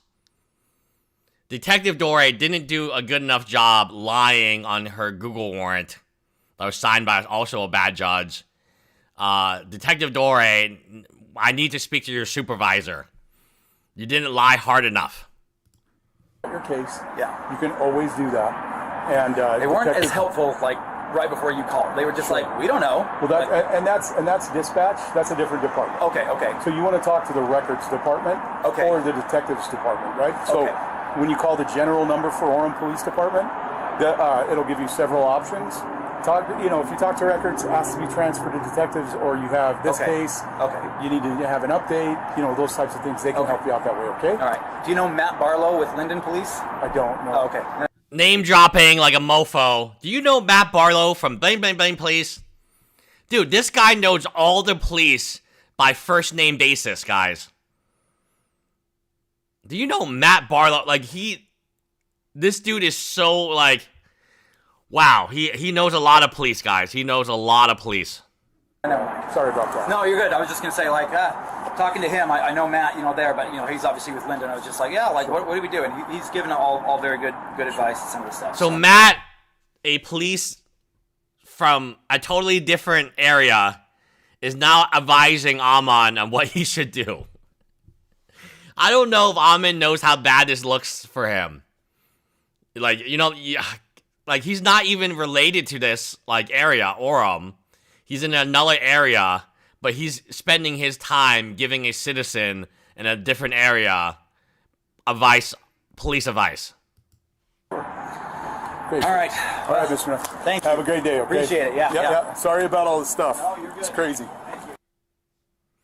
Yeah, it mentioned, I think that's where he's from. I'm actually very, very interested to see this next part.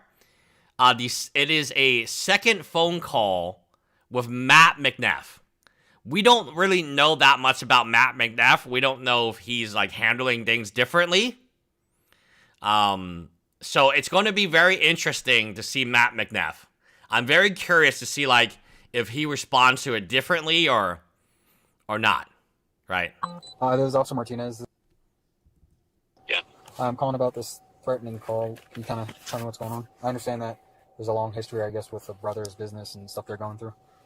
Yeah, so it's my brother and I have a franchise called Bricks and Minifigs, and there was a dispute up in Oregon with a former franchisee who entered into a consignment agreement unknown to the franchise that we didn't know about. Her contract was terminated for lack of payments and multiple other reasons, and in the ensuing weeks and months, a gentleman came in saying, "Hey, I had all this consigned stuff here," and we told him, "Look, we don't do consignment here at the store, but we're happy to take a look at any kind of records." Yeah, so BJC has way more information on this cop, including the case where, again, allegations. The case is not final, but it seems like the cop was involved in somebody dying, literally dying, and then she got promoted to detective later. I don't know why these people get promoted this way. But it seems like if you kill somebody, you get promoted. Or anything going on, and he refused to provide any documentation. Okay. Backstory. So cooperate with us, and just kept demanding, that we. It's just rage bait and clickbait, and he is causing significant serious harm. We've had a TRO issued against him, but they're having a hard time serving him because he's trying to elude being served. Yeah. So YouTube is basically saying they won't take the videos down until he gets served. Whoa. YouTube is saying they won't take the videos down until he gets served. So they contacted YouTube. Hold on. So they contacted YouTube trying to take down the videos, and YouTube responded to them, contact us after the TRO. Against him, but they're having a hard time serving him because he's trying to elude being served. Yeah. So YouTube is basically saying they won't take the videos down until he gets served, and we have proof of service to him, which is making things difficult. Yeah. So, am I sending this to a phone number or an email to get all the stuff sent to me? It's just a link where you can upload stuff. Phone number's fine. So people have been circulating my brother's address and pictures of his home online.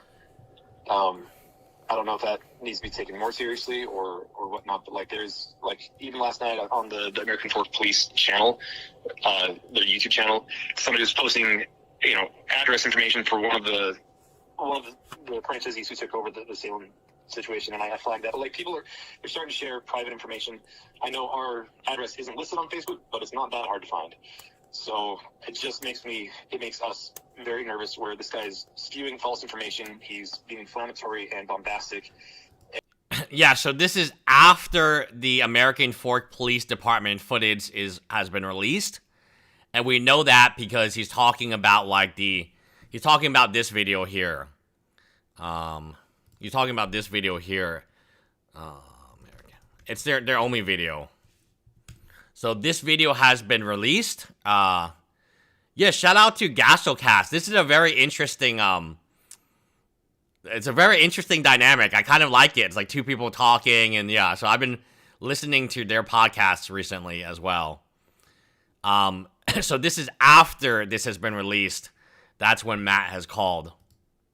Like, again, we feel like we tried the whole way through to do the right thing here, and had just been stonewalled by that guy who claims that his collection was stolen, and yet everybody, like, that's the story that they're being told, is that we are these monsters and need to be taken out. People are referencing Luigi Mangione. Like, there's all sorts of things that are, like, happening. We're going wow. Like, he mentions Luigi Mangione. So maybe Matt is actually really afraid of his life, right? So you see Daniel McNeff, how, like, his contractors, like, hit the glass, and then they were like, oh, you know, what was more likely? A contractor hit the glass, or there were snipers in the hill trying to shoot at your windows when you're not home. Of course, these snipers on the hill. That's gotta be it. So it looks like the whole family is super paranoid. This has got to slow down. What? Remind me, do you know the title of the video on YouTube? I'd like to include that link on the report. The YouTube creator is his... Yeah, he did mention Luigi Mangione. He did. What are you guys talking, like... Luigi Mangione, like, there's all sorts... Luigi Mangione. Who's saying that they didn't mention him, right? Like, they did. And need to be taken out. People are referencing Luigi Mangione. Like, there's all sorts of things that are, like, happening. Yeah. Luigi Mangione. This has got to slow down.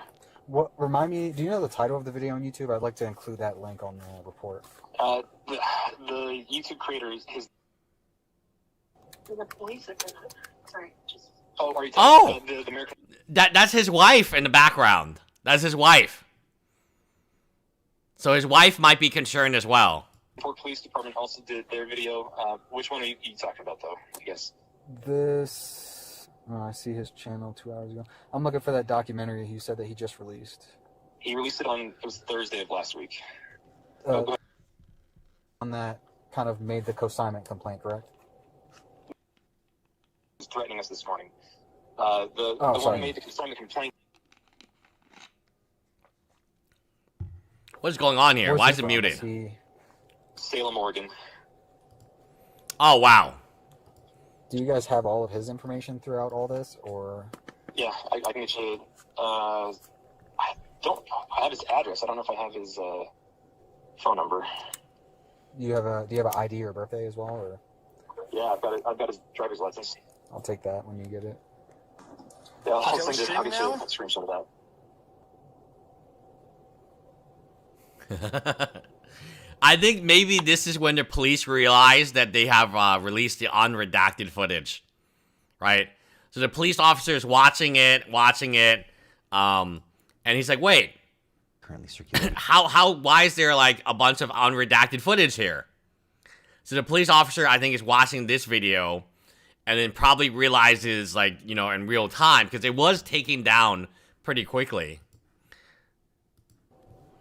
Is it the hour and 25-minute video? I tracked down the thief who stole 200? Okay. Yes. And frankly, the American Fork Police video does a very good job of calling out his BS and you know, very calmly and factually stating that he's fabricating multiple facts in this case. Are you saying a video... Who put out the American Fork video? What do you mean by that? The American Fork Police Department put out a video last night refuting a lot of there we go. Yeah, about the arrests and what happened with him. On their Facebook? On their YouTube. Apparently the American Fork Police Department has a YouTube channel. Okay, I'll try. They have a YouTube channel. Anything else you can give me right now while we're on the phone? Yeah, I know the Provo Police Department has an active case file going again, especially with some of the very serious threats that have been made against my brother and his personal information being shared. We're constantly getting our phones, you know... He's been getting hundreds of phone calls a day, but every now and then I'm getting something, and my wife as well. I know the FBI and the Postal Service's investigation unit. I forget what that's called. Both have active cases, and they're working with the U.S. Attorney General's office for criminal charges. The DA here in Utah County is asking for the Provo Police Department to send him the case file to start pursuing criminal charges. And we have filed a civil RICO case here in the 4th District Court, which is where the TRO was granted. Mm-hmm.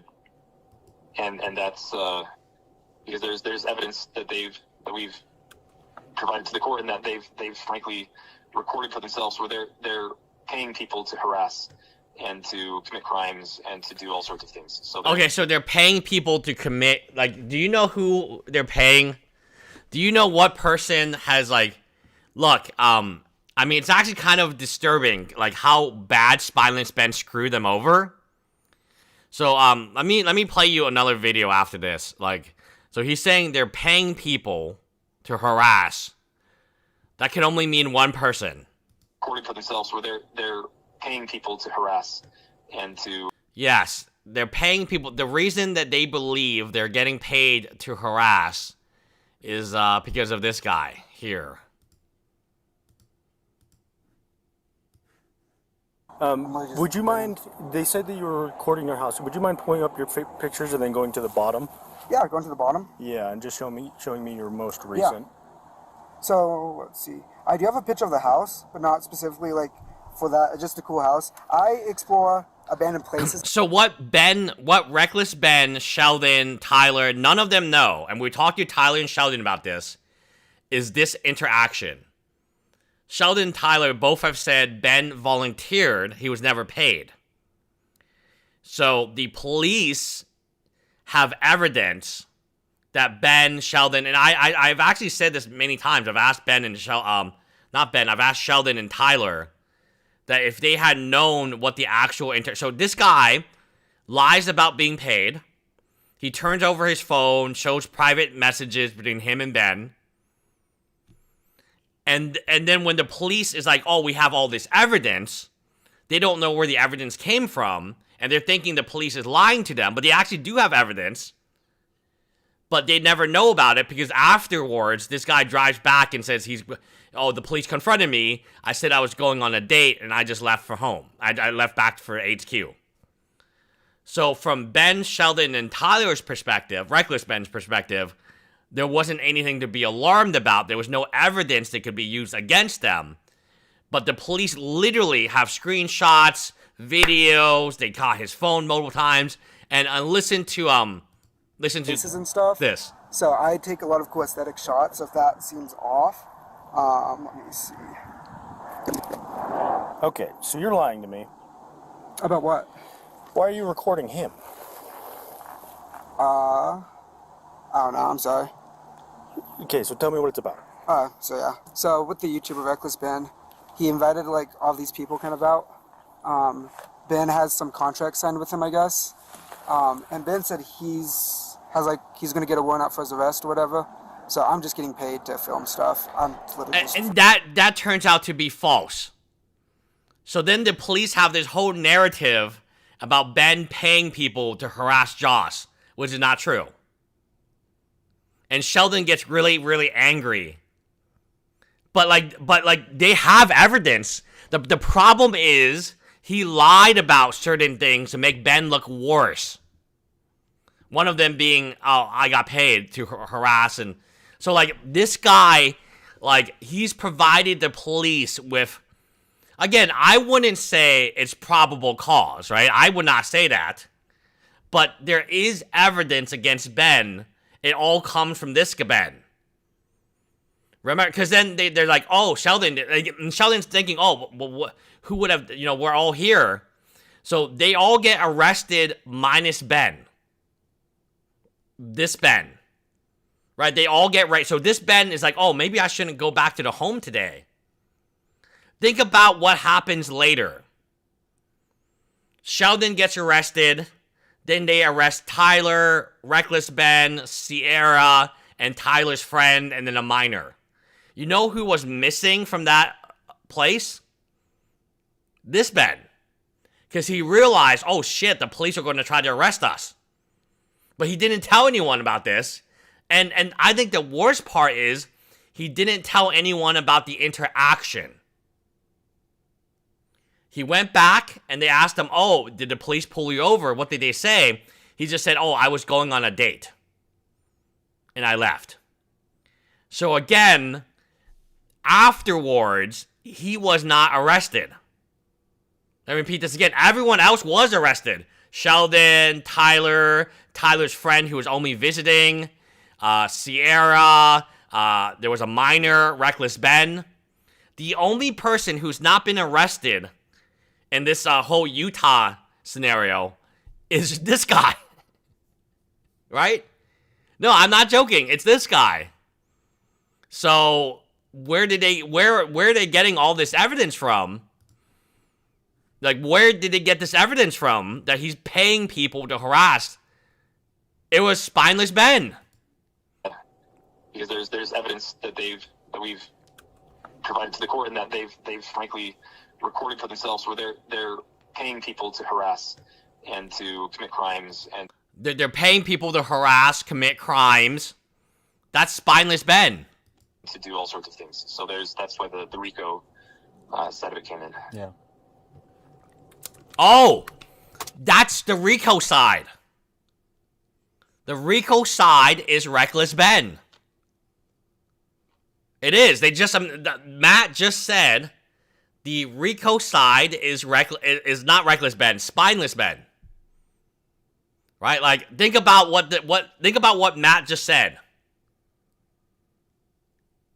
They're paying people to harass, trespass, criminal activities, and that's why we have the RICO. Well, who said that he was getting paid? The only person said that he was getting paid is that guy. Okay. Are you ready to write down a name and case number? Yeah, I got actually 2 seconds. Yep.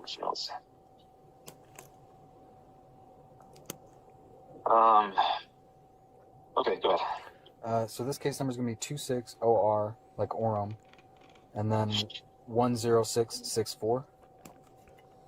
10664? Yeah, and I'm Officer Martinez. Guys, Spineless Ben does not need to be paid, my friends. Spineless Ben got honeypotted. Detective Dore is honeypotting him. They said that you were... Guys. Hey, can you get the contact for Reckless Ben from him?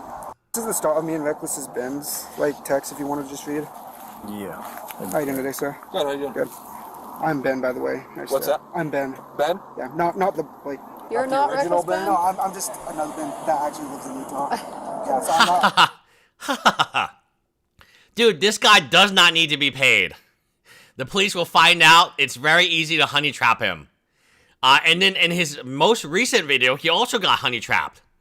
Again. So, Jesus. Like, he got honey trapped in his most recent video. Which was good. As far as, charges go on what happened, exploring, abandoned places, they're like, why you guys keep doing this? This is someone's property. The dude was low-key being, super mean. The girl cop was... The dude was, low-key being super mean. The girl cop was super nice. They already know how to get to this guy, guys. They don't need money. They don't need, they don't need to put money in his bank account. They already know. Send a guy who's really mean to him, and then send a female cop who's really nice to him. And you got him. Was super nice. They finally let us go. Yeah. So again, there is a lot of information about this guy. Okay. I'm going to relate a case number from Provo that I found regarding all this. In that one, it does mention that it's getting forwarded to the Utah County attorneys and FBI for pursuing all this. So when this goes up, they'll kind of see the gravity of it and where it's kind of been going on that end. So. Okay. And then, do we know?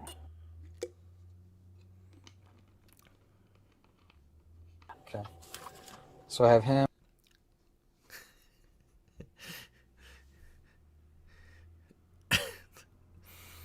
Today or recently, and then I'll see whatever else you send me, and then I have you. Anything else you think that would be helpful right now? Obviously, I'll reach out if I have some questions about some things, but. No, I mean, if, like,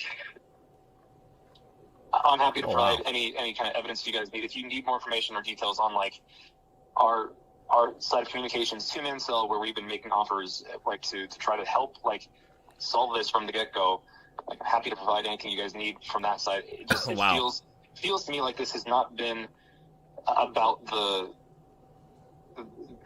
Lego or even the money. Like, this is speculation on my part. I feel like the former franchisee, Crystal Law, who I've not said anything about at this point, but Crystal Law, I think she was angry when we terminated her franchise, and I think that she's been colluding with. Oh wow! So this is Matt McNeff has a different view. He thinks Crystal Law is colluding with Reckless Ben to essentially try to harm the brand and harm us directly, and that, in my opinion, this has very little to do with the actual inventory. I actually believe that they have all that inventory they're claiming is missing. Oh, wow. Okay, that's new. So Matt believes they have all the inventory that's missing, and they're kind of like, I guess, double dipping. I have some potential evidence to back that up, but that's... Anyway, I feel like this has been a targeted smear campaign and a takedown, and has nothing... A targeted smear campaign and a takedown. To do with what they're claiming it is. Yeah, could be. So like I said, anything you want to put in that link, I mean, it doesn't matter. It doesn't cost me anything the more you put in. So whatever you want on there for paper trail purposes and stuff like that, that's fine. So. Okay. I don't know what that whole exact spot looks like, but I'll drive over there. But what I'm getting at is if you see any suspicious vehicles or anyone knocking at your door who you're not familiar with, anything that you don't feel comfortable addressing or you feel could be a threat, just call us and have us make contact with whatever vehicle, whatever person, and then we'll try and figure it out at that time. Is it best to call the non-emergency number at that point? Kind of depends. If it in time of day, if it's something I would say if it's something at night and you've seen some. So it looks like Matt is drinking the Kool-Aid. So when I initially saw Matt on CoffeeZilla, I thought he was just like confused, but now I think he's in on it. I think Matt is actually very knowledgeable about the situation, and it looks like he's saying that the Legos have already been returned, and they're trying to double dip. Surrounding it, and you received a recent threat, something that kind of would escalate it from a normal kind of suspicious vehicle thing, then I would just call 911. But if it's like a car that's been there for a while, it could be a private investigator or something like that. Maybe call the emergency. But I would just say use your. Oh wait, Mark, we have a picture of Tattle. Where? Where's the picture of Tattle? Legally mine. yeah. This guy, he's in Discord. We do chat sometimes. Where is the picture of Tattle, guys? I actually want to see what Tattle looks like. I have no idea what he looks like. Like I said, if they kill Tattle, like it will be very, very bad for them. Because the animal rights people will get in. Oh, dossier page of Legally Mine towards the bottom.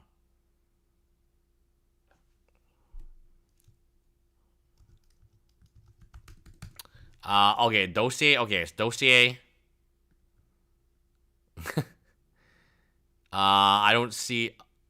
Is this is not Tattle? No. No, I think it's a joke. Do not tattle. And then yeah, I still haven't seen a picture of Tattle. Right corner. Okay. Oh, yeah, this is new. Ammon McNeff. Ammon McNeff, the dumbass. Wow, I've never seen anything like this before. He actually, like, made up a fake story about, Reckless Ben being abused as a child by, like, I guess, an uncle or relative. And that's why he's has such a vendetta against No, I don't see Tattle anywhere. So, yeah, this is very funny stuff, but I don't see Tattle. I'm actually very curious to see what Tattle looks like, right? But I still haven't really seen a picture of him, so I'm not positive. Either way, it doesn't Okay. It's not going to be the end of the world if you call 911 and it's nothing, you know. Okay. Sounds good. Alrighty. Hey, thank you so much, officer. I appreciate it. All right, thank you. Bye. Bye.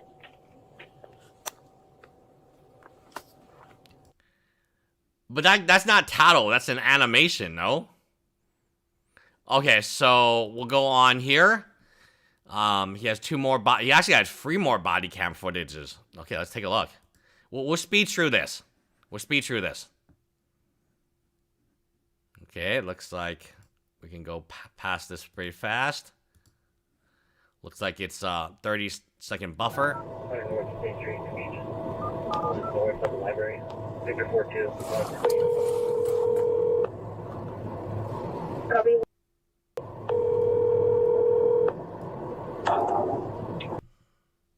This is Officer Steenblick with Warren Police. Hey, I got a message to give you a call about some texts that are coming through. Yeah, texts that are coming through to my son. Okay. So, what do you need to know? Well, what are the texts? They are regarding my brothers. My 2 brothers own. Oh, this is the 3rd brother. This is like their other brother, and now he's getting harassment. And a YouTuber exposed them for something shady that went down, and they've all received death threats from the online communities. My brothers, their wives, and their children. And it hasn't been until yesterday or the day before the online community started researching deeper and finding us siblings. And finding what? Us siblings, the extended family Okay. of my 2 brothers. And I think the text was meant to come to me because they contacted a couple of my sisters already. Oh, they contacted his sisters. And the phone number my son has used to be registered in my name. So my son got woken up this morning around 9 by a couple of phone calls from an unlisted number on his phone. And he answered the last one, but nobody responded on the other side, Okay. on the other end. And then the other end hung up, right? And then my son got a text instructing him to relay information to my brother, which we have no dealings with. Actually, I don't associate with my brothers very often. I don't. So very interesting. Both Daniel McNeff and his brother are Daniel McNeff, the dad, and it looks like his family want nothing to do with Ammon or Matt McNeff. I agree with a lot of the things they do. I have nothing to do with their business. I have almost less to do with their personal lives, you know? Gotcha. But my son, who's 13, got a text that says, which is my older brother, the CEO of the company, do the right thing or Lego will drop him. They may still drop him even if he does. HQ in Connecticut has been informed and HQ in Denmark is being informed. Do the right thing. God bless. Wow. So it wasn't like a scary text. It was do the right thing. God bless.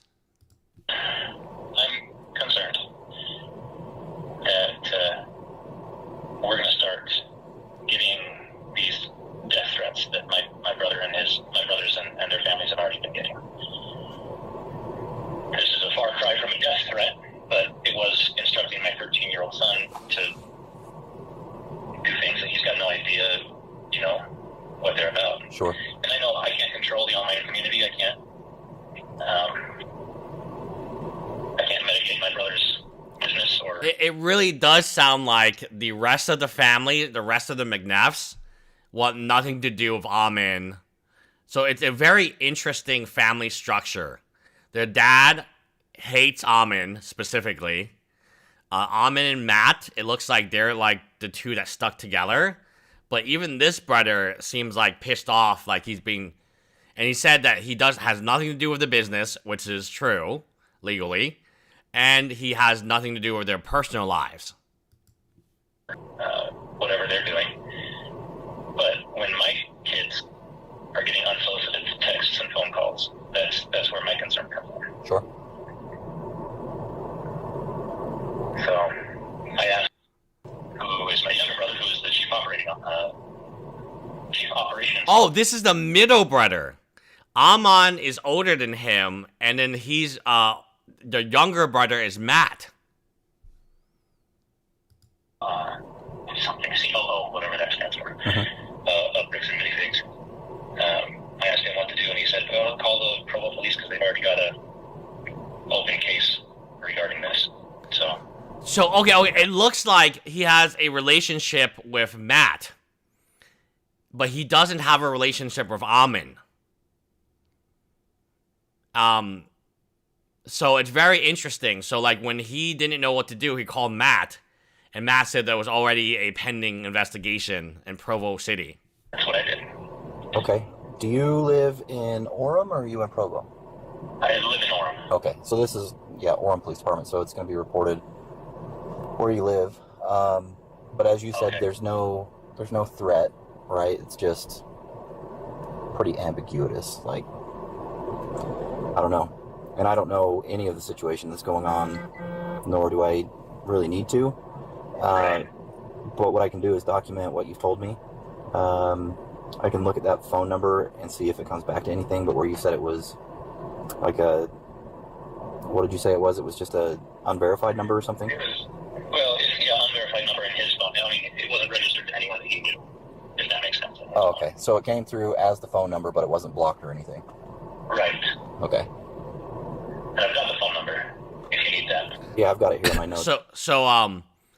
Yeah, very interesting. What's happening here is, and what we learned is that the middle brother, so this is the one that is younger than Ammon, but older than Matt.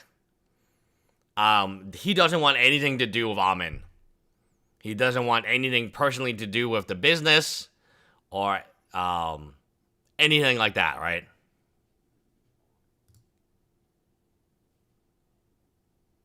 So, okay, we are now on to the next episode. Unknown to the franchise that we didn't know about. Her contract was terminated for lack of payments and multiple other reasons. And in the ensuing weeks and months, a gentleman came in. This is Matt. We already looked at this one, I think. And frankly, the American Fork Police video does a very good job of calling out. Okay, so that's Matt. And now this is more threats. Okay, here we go.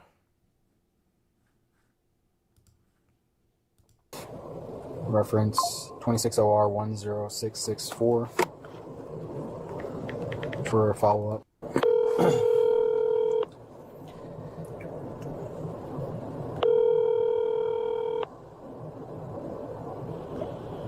Hello?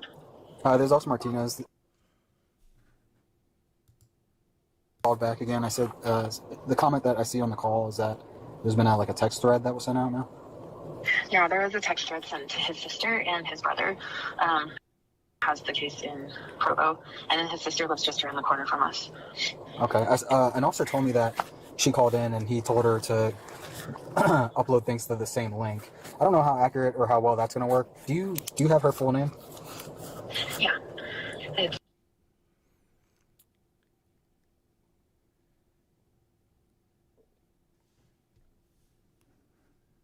You guys want the subtitles? Do you know her birthday by chance? If not, I can find it through her phone number and stuff. Phone number and address is what I was going to ask next. okay. I don't know off the top of my head, sorry. It's okay. And he's on a phone call, otherwise I'd have him sure too, so. Oh, not a big deal. I'll just look her up right now real quick and we'll move forward after I just make sure I have her. One question I did have is I sent 2 links, one to 2 different numbers yesterday.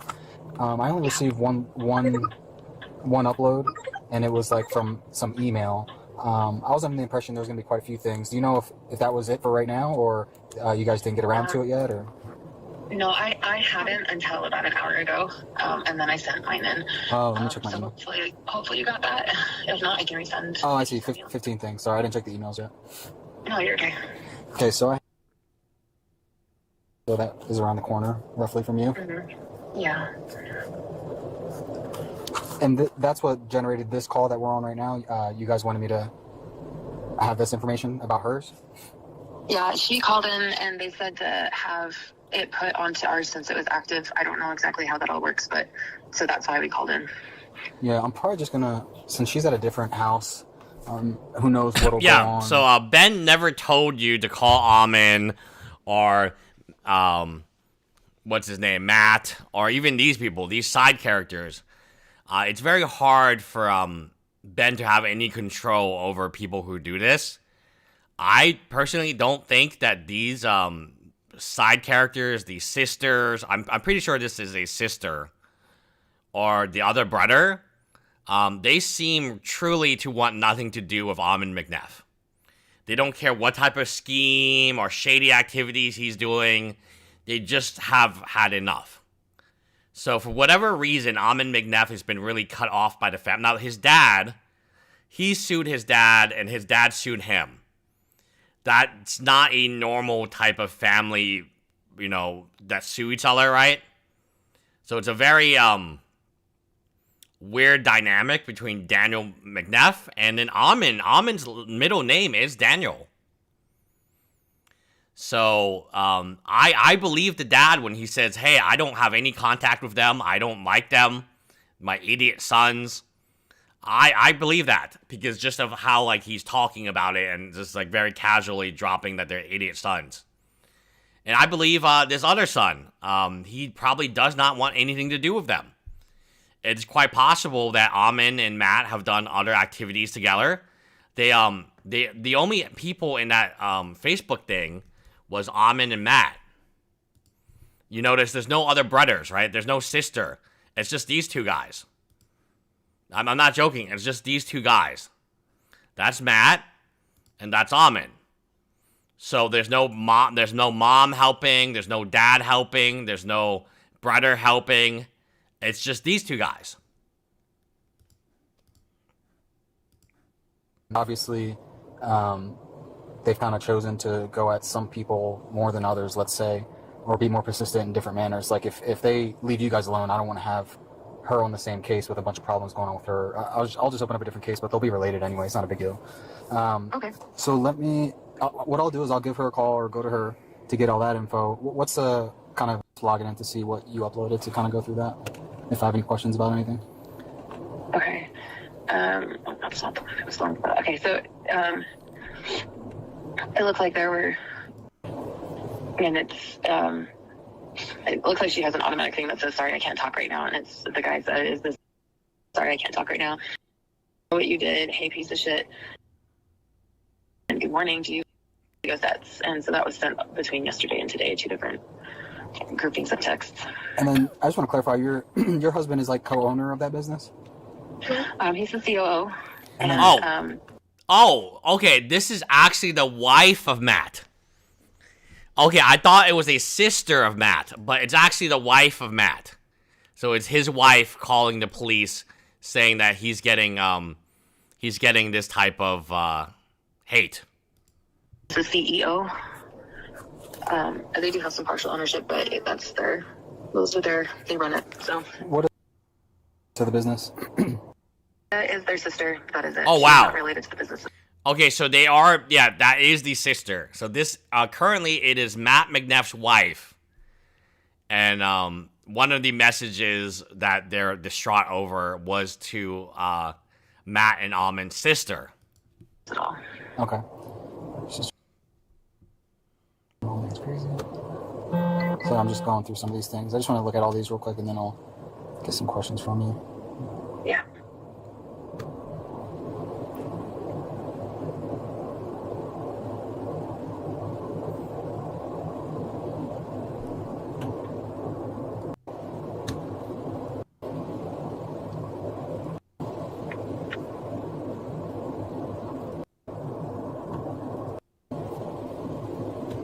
Call later if that happens. questions right now. What I'm going to do is contact her. Do you have any questions for me right now? I don't right now. Thank you. Alrighty. Oh, we were wondering, like, well, I guess we'll just call in if we get more evidence or anything that comes in. So we'll just call later if that happens. If what happens, did he like additional stuff Like, or? yeah. Okay. Yeah, pretty much is what it's going to be. Yeah. Okay. Sorry, thank you. did I cut you off? Or? No, you're good. No, it's just not been an easy week. For sure, it's just random people from all over just putting their 2 cents in after watching the video. So. Yeah. Which is pretty insane. All right, I'm gonna see what she has and get stuff from her. And oh wow. Do another report, okay? Okay. Thank you so much. Thank you. Bye. Like, is this really worth it? Like, we're talking about $80,000 all in, right? $80,000. I think that's the amount Brian Menzel actually asked for. Like, your family members, some of them that you don't speak to, some of them that don't even like you, are now being harassed because you wouldn't pay the $80,000. You have a PR team, and we'll talk about the PR marketing team right now. You know, moving Legos and telling you, and you know, hey, if you don't want to move the Legos, you can sell us the Legos. You know, we can lowball you guys.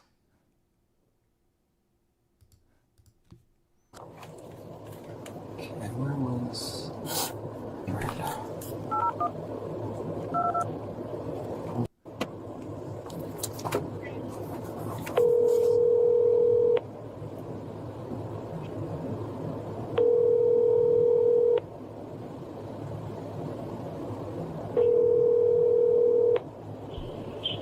Hi, you've reached.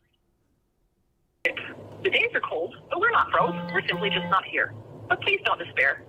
I heard you received like a group thread text, so I was gonna create a report for that. I'm the officer that spoke with. If you can give me a call back, this is my work number, 801-854-3410. If I don't answer, if you're able to text. Okay, that's it. So, okay. Interesting. But yeah, they actually published this article with a Star Wars. Now, this is I'm being told this is a new Star Wars figure. It has the dreaded Disney sign on it. So, you know, again, this is not a vintage Star Wars figure. It is a new one with the dreaded Disney sign.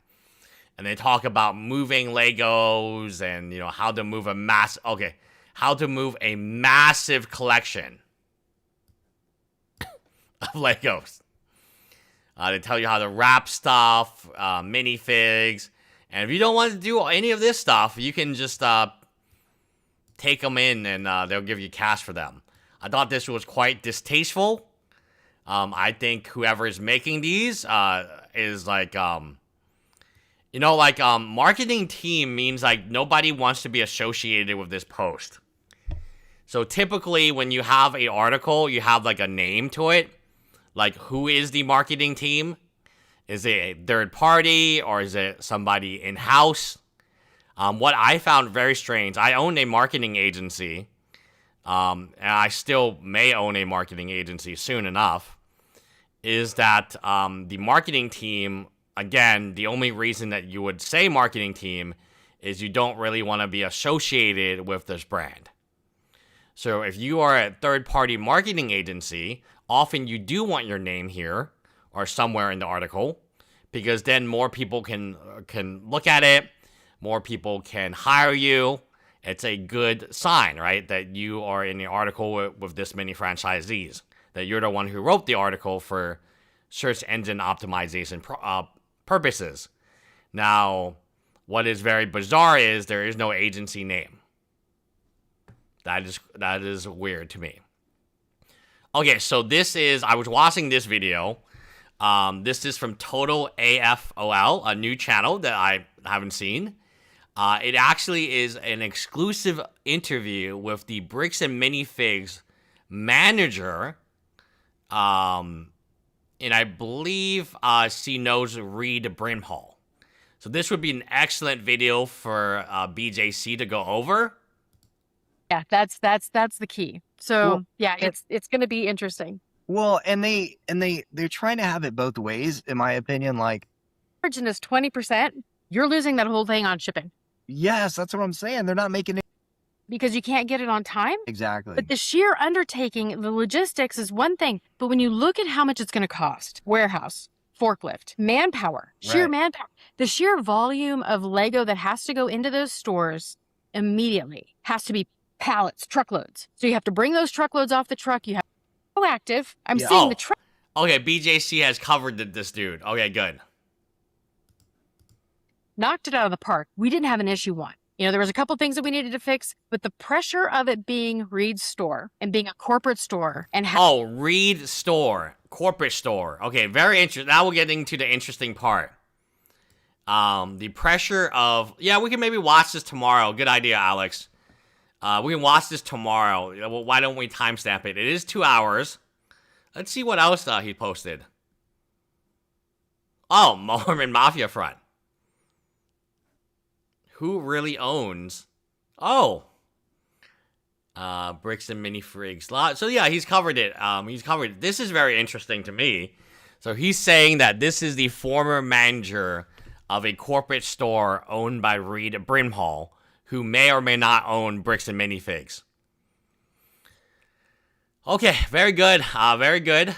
Here is the video. We can maybe watch this tomorrow. This is the video that has now been taken down. Or less, proven guilty in a court of law is... So we're coming up with all kinds of fucking information on this dude. Oh my god. Josh Johnson. Oh, Josh Johnson. Holy moly. The growth in your real estate is tax-free. Grant Cardone. Tax-free. You know who else got arrested for attending a Grant Cardone seminar? It was Anthony Farrar. He also had like a Rolex consignment, and like it's very fascinating. Like this stuff is like anytime anyone goes to Grant Cardone or likes Grant Cardone, like it ends in disaster. Like this guy's in jail now. Yeah. Actually, I interviewed him from jail. You know, it came to me, my mom actually wrote me a letter a couple months back, and she was telling me about a story she saw on TV or read or something about a guy that went to prison for 13 years and started drawing and had family members at some point in the future. Is there anything that like people can look at? I know it's hard because you're in prison, but is there any way I know it's hard because you're in prison. Yeah, that's Grant Cardone. Yeah. Like very interesting. Like anyone who is like really into Grant Cardone is like struck by disaster. Like anyone who reposts Grant Cardone, boom, jail time. Yeah. My line is, I know that you're in prison, so it could be hard, but Billy. Not much. I mean, I guess the biggest highlight is let me do this for Billy and then we'll end. Maybe we'll watch BJC tomorrow. Just got here. What did I miss? My window got shot out. Okay, so we'll play this for Billy and then we'll end the stream because I'm kind of hungry. Okay, Grant Cardone. Where's that video? We'll play this for Billy. Okay, hold on a second. We'll play this one for Billy. This is probably the most interesting thing that we found today. Was this part here? Disorder, kind of whatever the case may be. He's clearly a sociopath that does not care about like the system. Can you give me 1 second? Sure. Okay. Hello, this is Jason. So yeah, I'm actually. Yeah. This guy has nothing to do with it, Right. other than he just gets off on making videos and like if you look him up again, he goes by the name of YouTube. Okay. And he films himself doing illegal things all the time, and then he gets his videos taken down. You can do all sorts of research on him. That's what we're dealing with, is a guy who, like, honest to goodness, he's a sociopath. Okay. As we've done some additional, searches on him. Right. And remember, Billy, he has a psychology degree from BYU, so clearly we can trust him. He has, it appears that a relative of his, because he's originally from Ohio, and then he moved to LA, some relative of his with the same name. that, like, based on what we can piece together, was like convicted of like child porn or child, sexual like contact, some of these other types of things. So there's a very real chance that he may have been abused as a child, but that set him through a mental disorder, kind of whatever the case may be. He's clearly a sociopath that does not care about like the system. Can you give me 1 second? So that was the main takeaway from the psychology expert with the BYU degree, was that Ben responded to it saying no, he's never been abused as a child. I think that was kind of the clip, right? So we had to make like a short of the whole live stream. That would be probably what I would short, because that's a very bizarre, very very incredible claim to be making about somebody else, right? That the reason that Ben is the way he is because another Ben Snyder abused him as a child. Again, a very bizarre thing to say to the police. Very strange thing to bring up in that moment in time, or any moment in time, really. Yes, Ammon has no evidence of this being true. Ben has confirmed it is false. And, yeah. It's very bizarre. It's very, very bizarre. Yeah, speculating about child abuse, child blank, and how it has affected Ben's life. All right. Okay, so we will see you guys tomorrow.